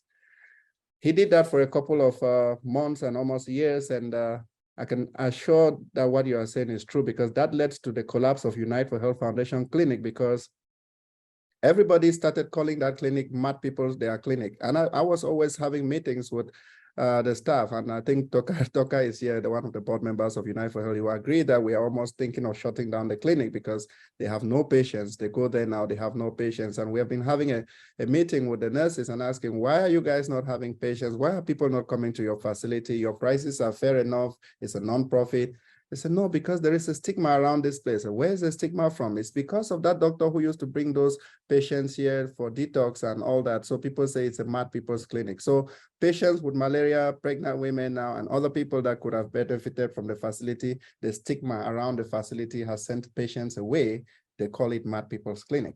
So I understand what you mean when it comes to issues of stigma and mental health, and just how you struggle with such a facility to even get clients accept to come in. We all agree that even one of our most famous mental health hospital in Cameroon called Jamo, if they just tell you that your brother has gone to Jamo, even to greet somebody, you start feeling like there is a problem with your brother who has gone to Jamo. And this just compounds the problem of stigma which is existing. But I think we, as your topic actually mentioned, this is breaking the silence and taking action. And I think if there is any action we can take to create another branch or to encourage other people in the same field to do some work in the Northwest, it is still always greater when there is access to healthcare that is closer to the population. So just thought I should share that very important concern as well. Yeah, you're very right, Mr. Elvis. You're right. We've had that issue where, because we offer medical services too, just for normal malaria and things like that. And we found two ladies in the neighborhood. They were very sick. We told them, okay, come to our center. They were like, no, that's where people keep all those, in Pidgin, they said that crazy people them. You know, that's where you keep all those crazy people who are not coming in there. And they were literally shivering. They didn't want to get in. And one of them finally got the guts the next day to come in, and she was shocked that because they don't see them. The way I built the place, you don't see them. So it's separate. And it's just that stigma and that judgment, unfortunately. Oh, thanks a lot, Therese. Let's take the next question from Franklin Maloba. Yeah, hi everyone. It's a pleasure once more to be the town hall. Yeah, thank you, Therese, for this excellent presentation. I think this is really a pertinent issue in our society. Yeah, growing up as a young boy in Cameroon, sincerely, I have seen a lot of, to me, these stuff are just systemic, institutional, and social. Growing up as a young boy, for instance, I know many families that usually sell alcohol, they put it under their bed, and also they sell cigarettes. And most often when you go to buy this stuff, it's children for 7 years that come to sell you this cigarette. Secondly, if you go to many government structures, even within secondary schools around, you realize that they are surrounded by off-license. You go to government institutions, you see that in their cafeteria, they have alcohol that they sell there, they sell cigarettes. So to me, it's systemic, it's institutional and social too for Cameroon, in the sense that most youth today in Cameroon, for them to gather, when you say there's church, they call it mimbo, you know, beer. That's when the youth want to gather. That's the only thing that attracts youth to be together. It's already social. So we are seeing something that is social, is institutional, and also is systemic, do you think we can really manage such a situation? That's a question. That's the first question. Because to me, it's really just, I don't know if we need to clean the entire system to really fix this thing. Because, yeah. And then secondly, coming to the United States, so I'm in the United States now, based on peer pressure, I have gone to states, I go visiting friends. To them, they look me abnormal when I don't smoke marijuana. Many people like, what, are you not smoking? Are you okay? So you see that not even being part of that people who smoke is like you are some sort of, I don't know how I can put it. It's like you are an outcast. You are an outcast within that age group, you know. So within the age group, they believed that there are things that you need to do at that age. And if you don't do them, you are an outcast. How do you think we can really remedy such things when it's already acceptable by the group, is social, is institutional, and is systemic? Thank you. Thank you for the breakdown and the questions as well. So the first thing I would say is, look, it's more of your decision. If you, that is, a lot of people will call you, if you're using, they'll say you are a drug addict, you are a banger smoker, you are this. If you're not using, there is something wrong with you. Everybody will always, not everybody, let me not use that general word. Most people that maybe you would deal with based on where you expose yourself will always have something to say. Most often, human beings' behavior, the behavior of humanity is that they always have an opinion to offer. So it is up to you to decide that you will live your life with value and with concern, and not wave out the noise of others. And it is difficult. I know that personally. I'm not part of the group, is a question. Yeah, okay. No, yes, I'm just saying that, you know, professionally, personally, from all of that, those kind of things. So people have to make up their minds to live like that. And then secondly, also, you have to start somewhere. You cannot just change the whole dynamic, right? But a little pebble in a pool goes a long way. And many pebbles come in over time, and these gold nuggets or pebbles spread, and slowly the waters will stop to run, as they say. So you don't need to do mass. Just right now, the few clients that we have got since 2021, only 3 of them, 2 did not want to be there. They stated that they wanted to continue using drugs. One of them said she did not want her mental health to be stabilized, that she liked her racing thoughts the way it was. Everybody else is employed and doing well. Some are here in America from 2021 that have been doing this in Cameroon. So they decided that enough, it was enough. And they were young, they were not old. We've had, like I said, we've had the youngest is 9 years. The oldest is 52. And between that, we've had young people who have shaped up their lives. And yes, some of them were even ostracized for stopping use, but they are fine. They have made new friends, and they are being looked up with more respect, but it takes time. People will always want others to feel less than. It's up to you to decide how you want to live your life and wave up that noise. And so, Therese, just permit me follow up on one very important thing that Franklin mentioned about alcohol. What is the minimum age for alcohol consumption in Cameroon? Do you have any idea? Or is anybody in the hall has an idea? 18. Okay, that's even a problem. Africa is 21, in Cameroon is 18. So that's even a problem. And I think there should be some issues around legislation here, because if at 18 in Cameroon, you are accepted to drink alcohol, you are accepted to drive a car, but you are accepted to do other things, but you are not accepted to vote, because you can only vote. Seriously, senior. I think there is some imbalance in legislation. Why should youth be allowed to drink alcohol at 18 when they cannot cast their votes? And I think there is a big issue there. And just to reinforce the issue of alcohol consumption being something that is almost normalized among young people. I think in Cameroon, kids drink even at 17, 16, and no one cares. If you pass in a bar and see a 16-year-old drinking, it's just like normal. In fact, some parents even start giving their kids a glass of beer to test even when they are still in their 10s and 13s, and they say they want them to grow up like a man. You know, I think there is some issue around the acceptability of alcohol in our social circles, that is something we have to talk about. Sorry for interruption, but I thought I should highlight that important thing Franklin mentioned. Yeah, thank you, Senior Darcy. I think that was a very important point. Even we sense children, you see children 7 years, they have cigarette light. They said that their father said that they should light the cigarette when they buy the cigarette. 7 years old. And then they also send them to go and buy drinks. So it's something, and everybody looks at it, it's just normal. Yeah. Thank you. Thanks a lot, Franklin, and also thanks a lot for always bringing very thought-provoking insights to these discussions as well. I agree with you. I think we need to think more systemically about how do we address this from a more systemic point of view. And I think the example Elvis gave around, what age do people have, can drink alcohol and things like that. That's a systemic issue that I think the Ministry of Health can look into. That's one potential solution that can come out of this dialogue. Maybe we might want to revisit those guidelines. As who is allowed to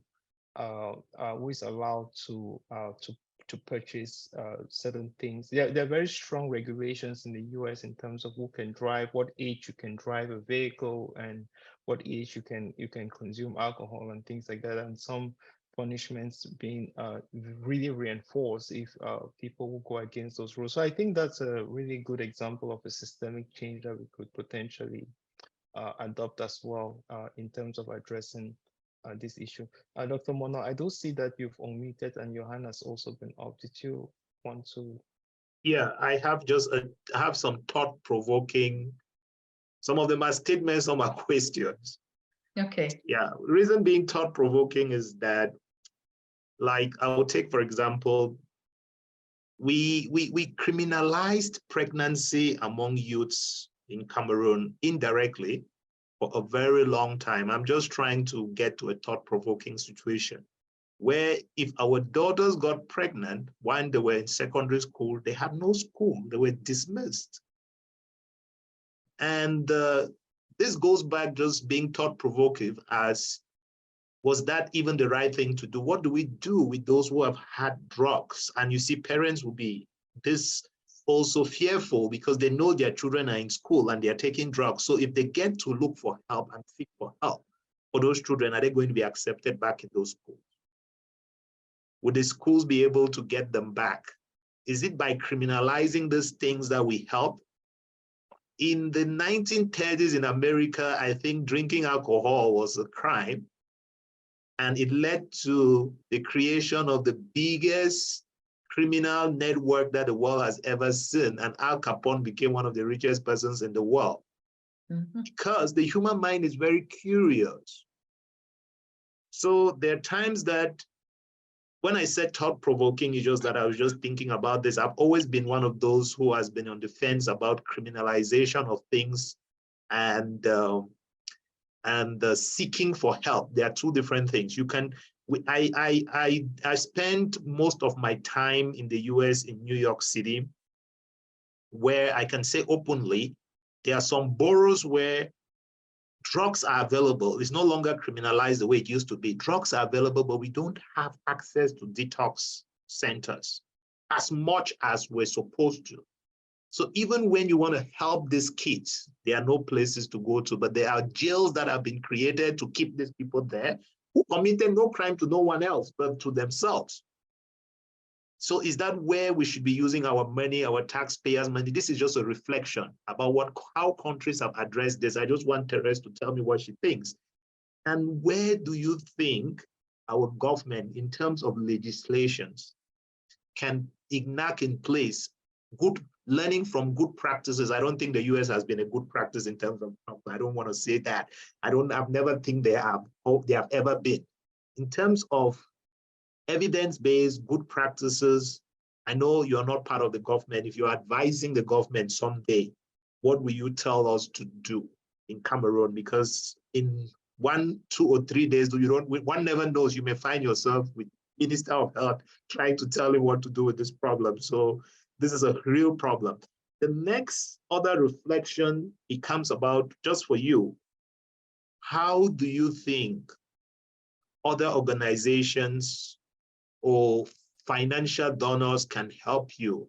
And where do you think you're going to invest in order to help mitigate this problem? Is it going to be in education? Is it going to be in opening more centers, which right now you have a center which most people don't want to come there? Is it going to be sensitization? How would you want to invest this money or this help before we make it sustainable? These are the two things I have. The first was just more of a reflection. I don't know if you have any comments about that. Then the second one is, how do you think others can help, especially big NGOs, like very big ones? Okay, thank you. So the first thing was a reflection. And out of my 16.5 years working as a therapist, 9 years was spent in the criminal justice system. I worked in the Bronx in New York and here in Austin, Texas. Misdemeanor cases, probation, parole, killers, suicide, name it, I've worked with all of them. And what I will tell you is, even here in the United States, a lot of people also stigmatize felons, as they call them. And that's not proper, because I've seen men change, I've seen women change, and that's their past. That doesn't define who they are in the present. People make mistakes, and sometimes it takes hard-headed people to learn from them. And yes, most addicts and alcoholics in recovery or not in recovery and mental health clients tend to be very manipulative, because that's what they know, that they go from survival and chaos, but they want something different regardless. Inside of them, they want change. And if you want to transfer that to the Cameroon context, there's a lot. I've visited the jails and prisons in Cameroon, and it's not the best. There are like 50, 60, 100 people in one room. They, for lack of a better term, they use the restroom in buckets. They shower outside, standing on a line. Everybody sees them, their birthday suits naked. And that's not a way to live. And some of them don't even have food to eat. If they don't visit them with bread and sardine, that's it. But some of them are there, and if you want to look at it, it's because they stole. I've had a kid of 16 years old that I had to take out, and my husband is the one who paid for his treatment in my treatment center. That kid stole because he was hungry and he wanted to buy drugs. Yes, that is true. But there was also a part of it. He had not eaten with his mother and grandmother and sisters for 4 days. They had a rich uncle in Douala who did not give them food, who did not send money. So that's why he was stealing. He has to buy his tramadol because he was going through withdrawal. So he needed his Thailand too. But also he was stealing because he wanted to help his family. So I took him. He's doing well now. He works for me. And there are cases like that. So that's what I'll say on your reflection. Now for the question part, there is still a lot of work to be done. A lot of people in Cameroon are ignorant. That's that lack of a better word. They need sensitization, they need to understand. And then some of them understand, but they're afraid to act because of judgment. I've had somebody who had a mental health problem, and she came to me and with her sister, and they said, no, she just needs prayers, and it's her husband who is bewitching her because the husband doesn't love her anymore. You see the mentality that we have to challenge. So there's a lot of work that we need to do for outreach, privately in the treatment center and also in the public environment, first of all. And that takes resources to make handouts, to make flyers, to do TV presentations or PowerPoint presentations, to pay transportation, taxi fare, to feed them. Every time I go to Cameroon and I do workshops, I have to feed the kids too, because some of the kids, or most of them, they don't have food at home. I remember the first day in 2016 when I started training at the Delegation of Social Affairs where we're renting.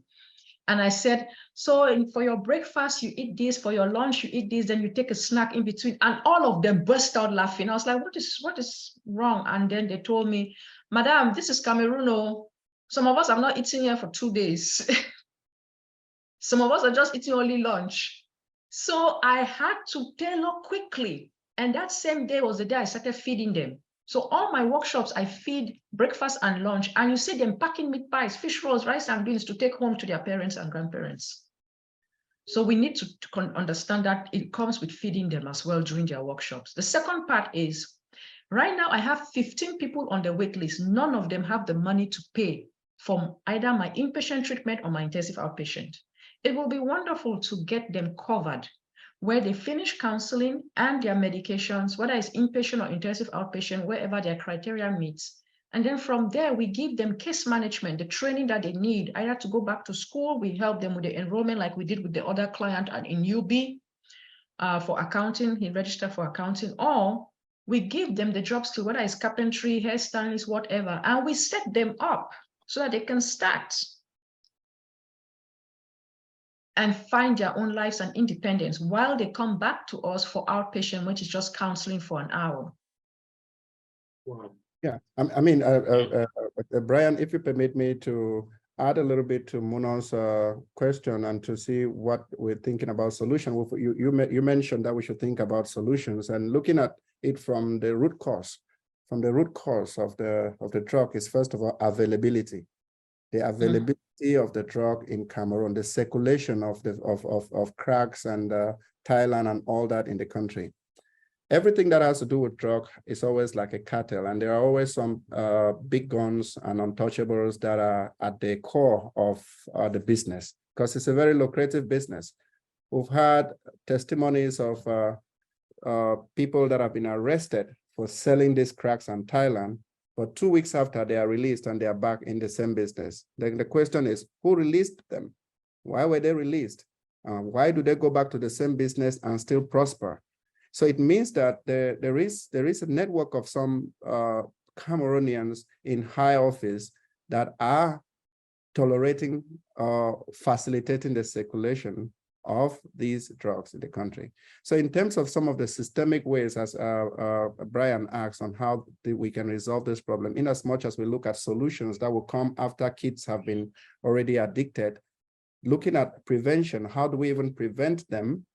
We could really look at how there should be some education around reinforcing our borders and providing more training for our border custom officers to be able to identify some of these drugs and the different channels in which they get into the country, and track them. And there should be some really hard legislation around, you know, those who are perpetrating the circulation of these drugs in the country. Because I think that's what the United States is doing with fentanyl. The fight is around stopping it from entering the country, because once it enters into circulation, it's a big problem to track it. So we have to really think about how to reinforce our borders and really fight for to deter the importation of these drugs, so that we don't even have them in circulation as much as there is now.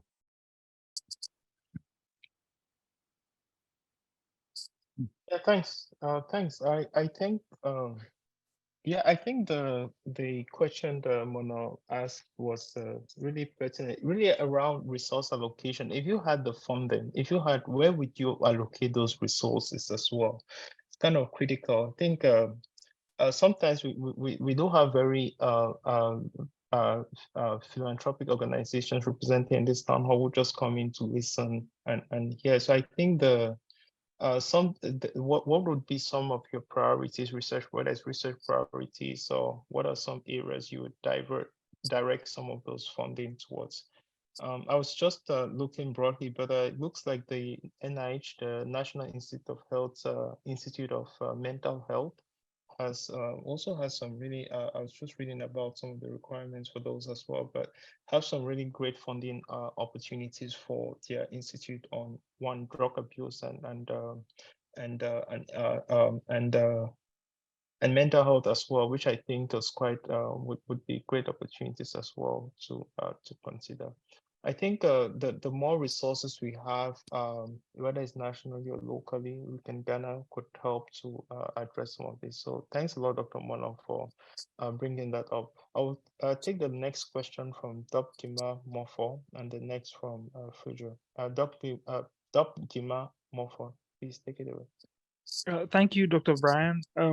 Thank you, Therese, for your wonderful presentation. I'll just cue in from some of the amazing questions that have come up about what can be done and looking at solutions, and also from a last town hall discussion I would like to ask you your perspective on what role religious bodies in Cameroon would have to can play. What do you think they are also stakeholders in this problem? We know that a lot of, since it's really concerning that it's something that affects a lot of young people, and we know of the prevalence of the investment in the amount of time a lot of young people are invested in religious organizations. So do you think these can also be stakeholders in the fight against drug abuse and the mental health problem in general? Can they be partners in such solution-oriented problems? So for churches and religious leaders and all of that, what we have learned from previous clients and potential clients is that some of the pastors or priests lack mental health training and substance. They don't understand it. So I think the first thing is, if we're open to all of us, we're a community helping one another. But I think they also have to be trained to understand and not judge. Because one of the clients told us that when they went to the pastor told her mom to stop her from her medications on depression and schizophrenia. And she went manic to the point that she started eating paper and plates. So that was because the pastor said that to the mother. And so if we're taking them as stakeholders, they have to be trained to understand, because what the mother told us was that the pastor said that God condemned medications to calm the brain, something like that. Okay, so that's the issue that we have, is they need training themselves to understand.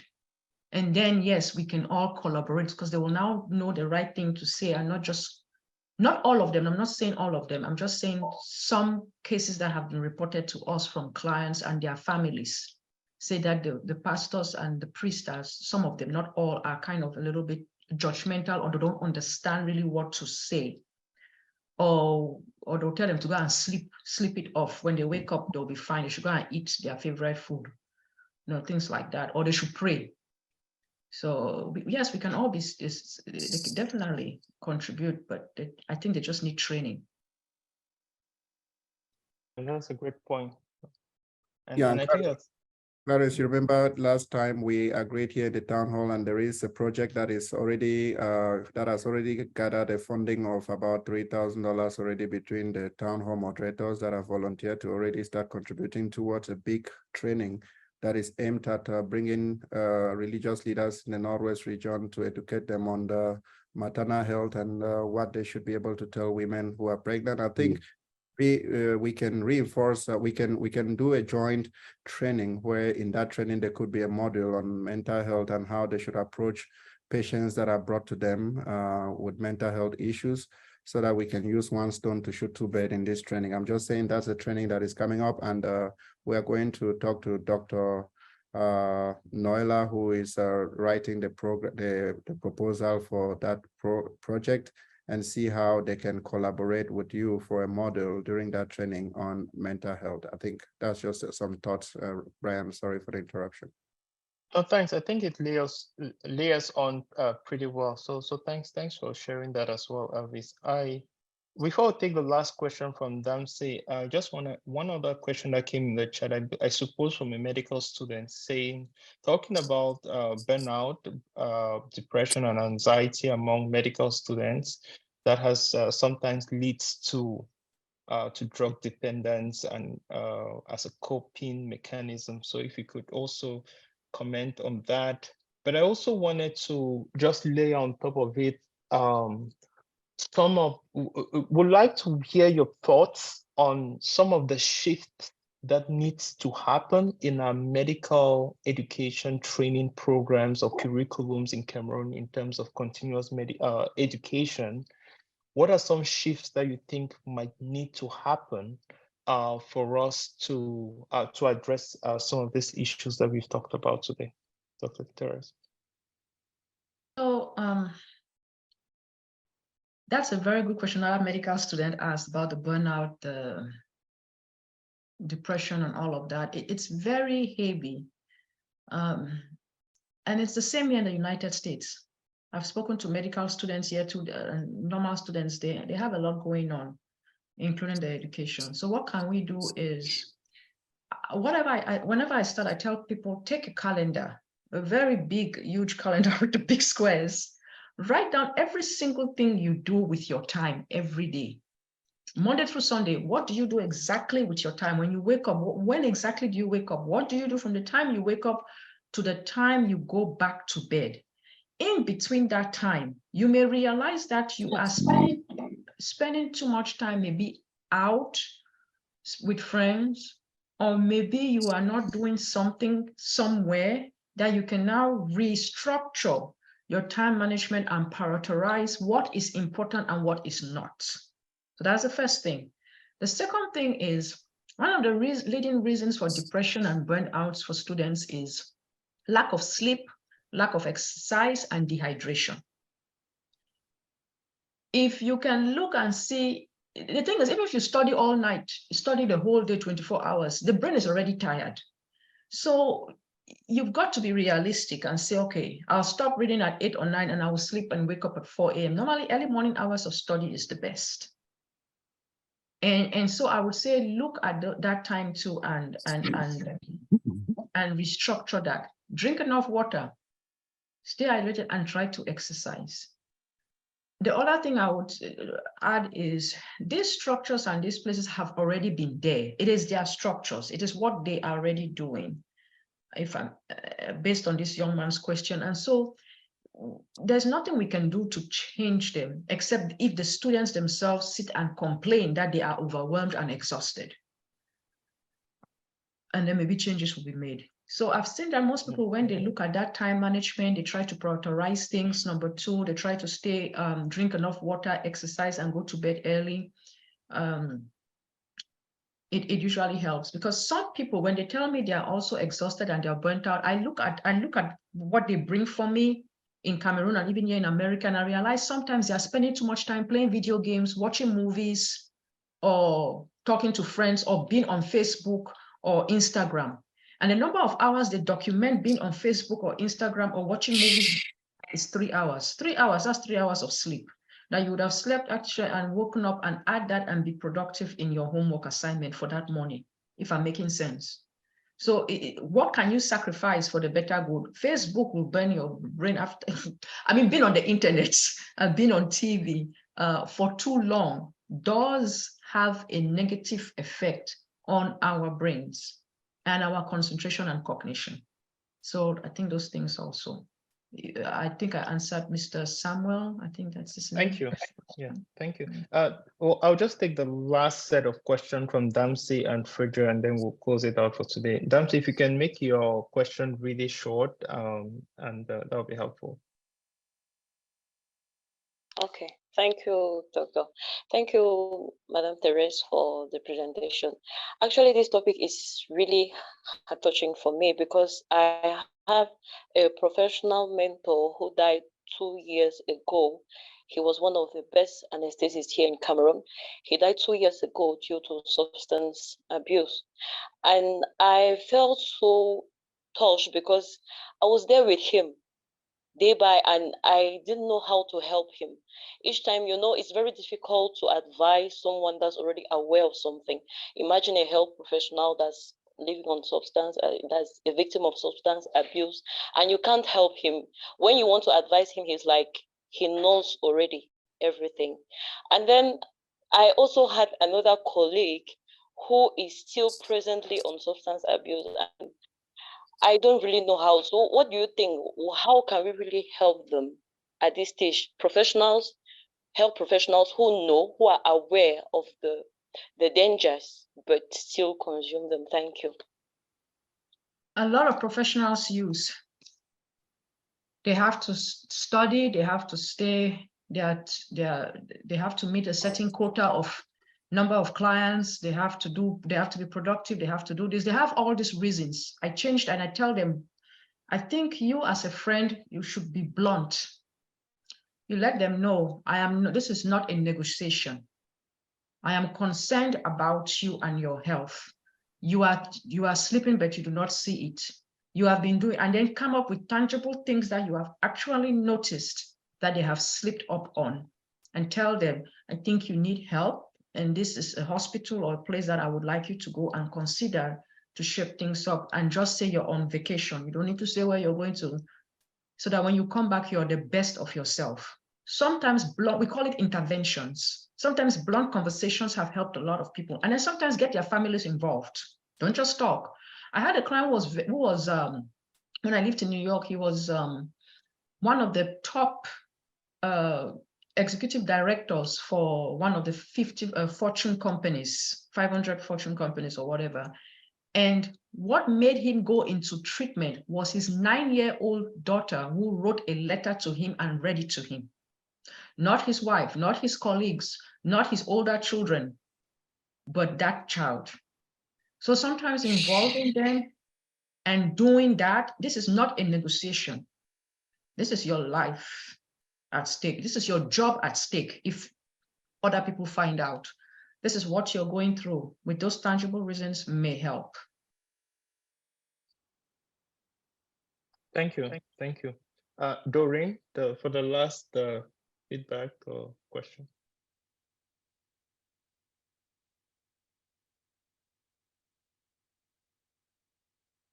Doreen Beery. Yes, hello. Hi, I just came back from work, so rushing in. I actually missed part of the topic Therese talked on. What struck me after I joined in, good evening, everyone, anyhow. I'm Doreen Beery from Switzerland, student, medical, nephrologist. So one of the things I just wanted to chip in and add, following a question, I don't know who asked it, concerning a girl who is pregnant in school. How do we react to that? There is a lot of ignorance centered around this topic. There is a lot of ignorance. And my success story on this goes back to PS Aziri, where I carry on health talks on menstrual health education, especially.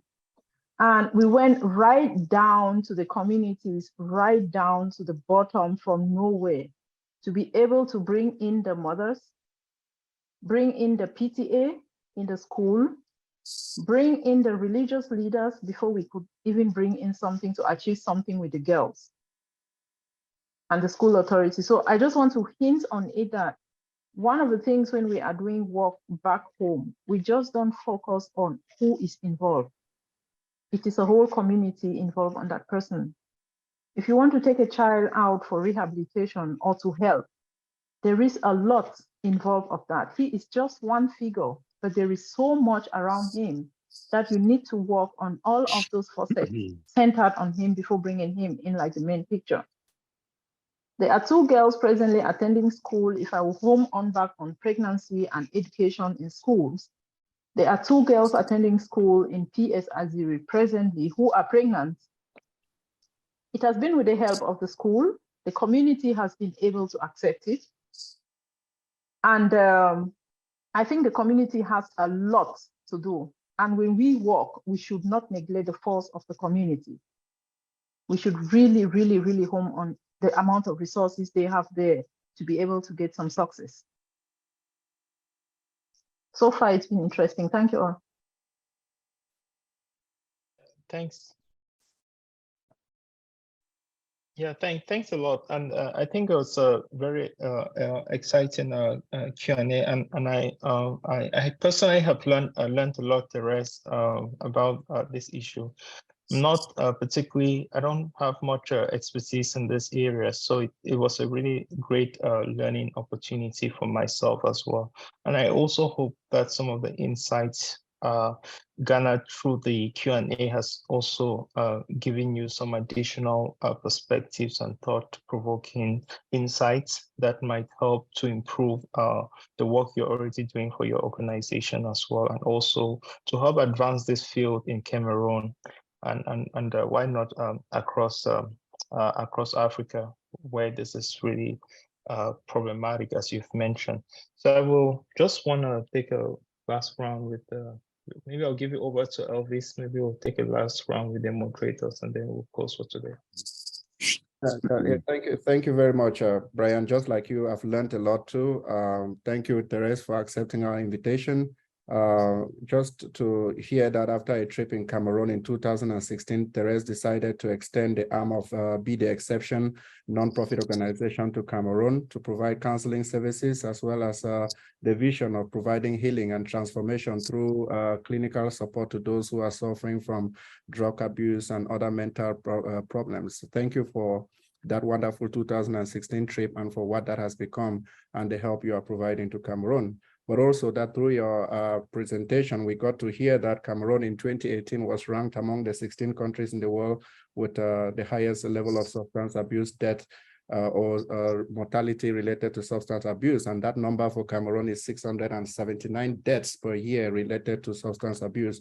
But also very heart-aching is that 21% of the population of Cameroon have at least tested hard drug, and with about many of them being young people, about 12,000 young people under the age of 15 in Cameroon are consuming narcotics and other kinds of drugs. And we learned the kinds of drugs that are prevalent in Cameroon, things like tobacco, narcotics, some names like Thailand, and even the worst of all, thinking that people can exhume bones and dry them and crush them and just in order to smoke them. And this is really some of the first, that's my first time to hear that kind of a thing. But if it's happening in Cameroon, then it's really a terrible situation. And we also hear that the frequent consumers of these drugs are those within the ages of 20 to 25%. That's 60% of all the total population of drug consumers in Cameroon are within the ages of 20 to 25. So that's a huge target on a very productive young population. Consider that Africa is a very youthful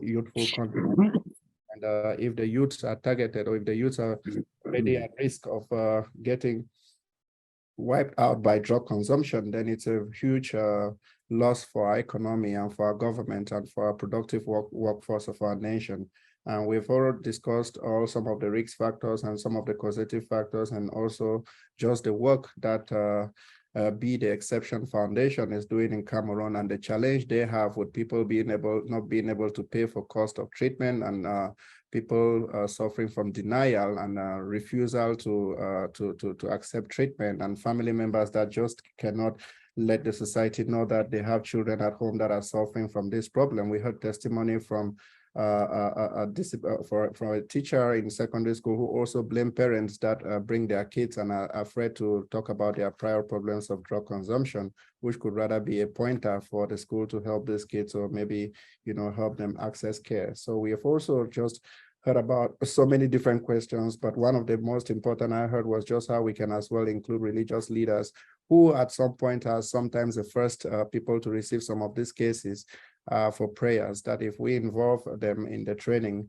that is coming up with the one for maternal health, then we can actually be contributing in building a community of people that can provide help to our children that are, are suffering from drug addiction. It's really been an exciting session, Brian, and I want to say that I've learned a lot personally, but I've also considered that this is a very big problem. And as the town hall continues to play its role in advocacy, I think it's time we also have to extend another arm of advocacy to the Minister of Health, just to see how the problem of mental health could be given some more attention, but more so how the Ministry of Health could lobby for legislation to also be changed to see that young people can maybe drink alcohol from at a more higher age, maybe 21, not 18, which is too young for our children. But also how the Ministry of Health can work very much harder to help the problem of substance abuse and regulation, but also collaborate with other interministerial departments to fight the circulation of hard drugs in Cameroon.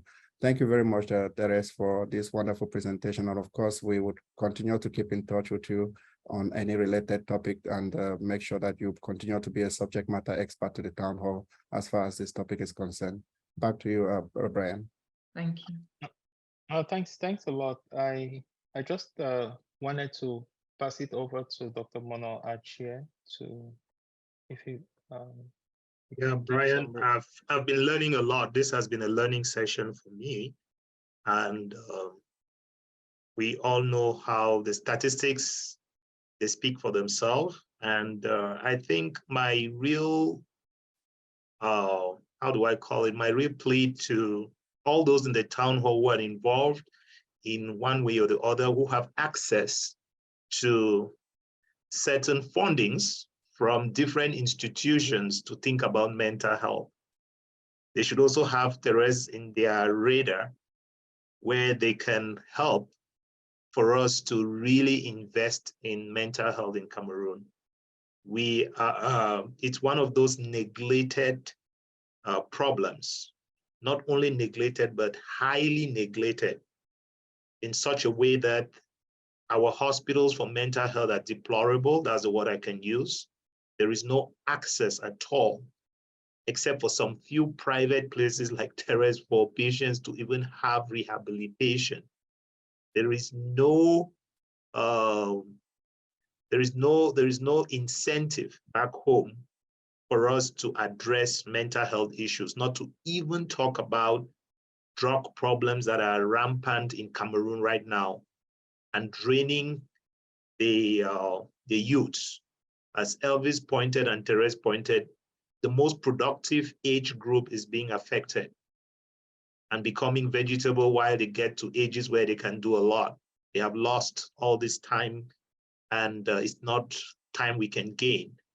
I want to applaud the government for the pregnancy issue was addressed in Cameroon. It used to be a big problem when we're still there. I think no longer, I think the Ministry of Secondary and Primary Education got to a point where girls no longer need to leave school. And now education, as one of the doctors said here, education needs to continue even if you're pregnant or not. Because once you criminalize things that are natural, things that you know people will do, you're going to lead to multiple other problems. These girls had to seek for abortions. These families had to take their girls and send them to the villages to hide them so they deliver and nobody knows. Children grew up without their parents. Same thing we need to do and talk about drugs. The solution to me has never been to criminalize things that people do. We need to talk about it, get solutions, and actually bring the topic to the front light. Let's talk about it and accept that people are doing it. Then we look for solutions. That's the way I look at healthcare. Each time you take it to the back, each time you criminalize health issues or physiological issues or sociological issues, you are just making the problem worse. It's a larger statement I'm making for many other things I don't want to bring across here, but usually criminalization is never the problem. So Elvis, and Brian, I just want to thank Therese for accepting our invitation, encourage her to continue doing the wonderful job she's doing. And I think one day sooner, you may get all the help you need to help as many people as you want to help. I know right now it's difficult, but things do change. So thank you for being in the town hall, and please, we want you to come back. And just know that you're at home, and others who are here, this is a home that we have, and our goal is to discuss healthcare issues in Cameroon, no matter what those healthcare issues are. They could be sociological, psychological, medical, any kind of healthcare issues, and then try to look for solutions. Thank you. You're welcome. Thank you so much for having me. Please, Dr.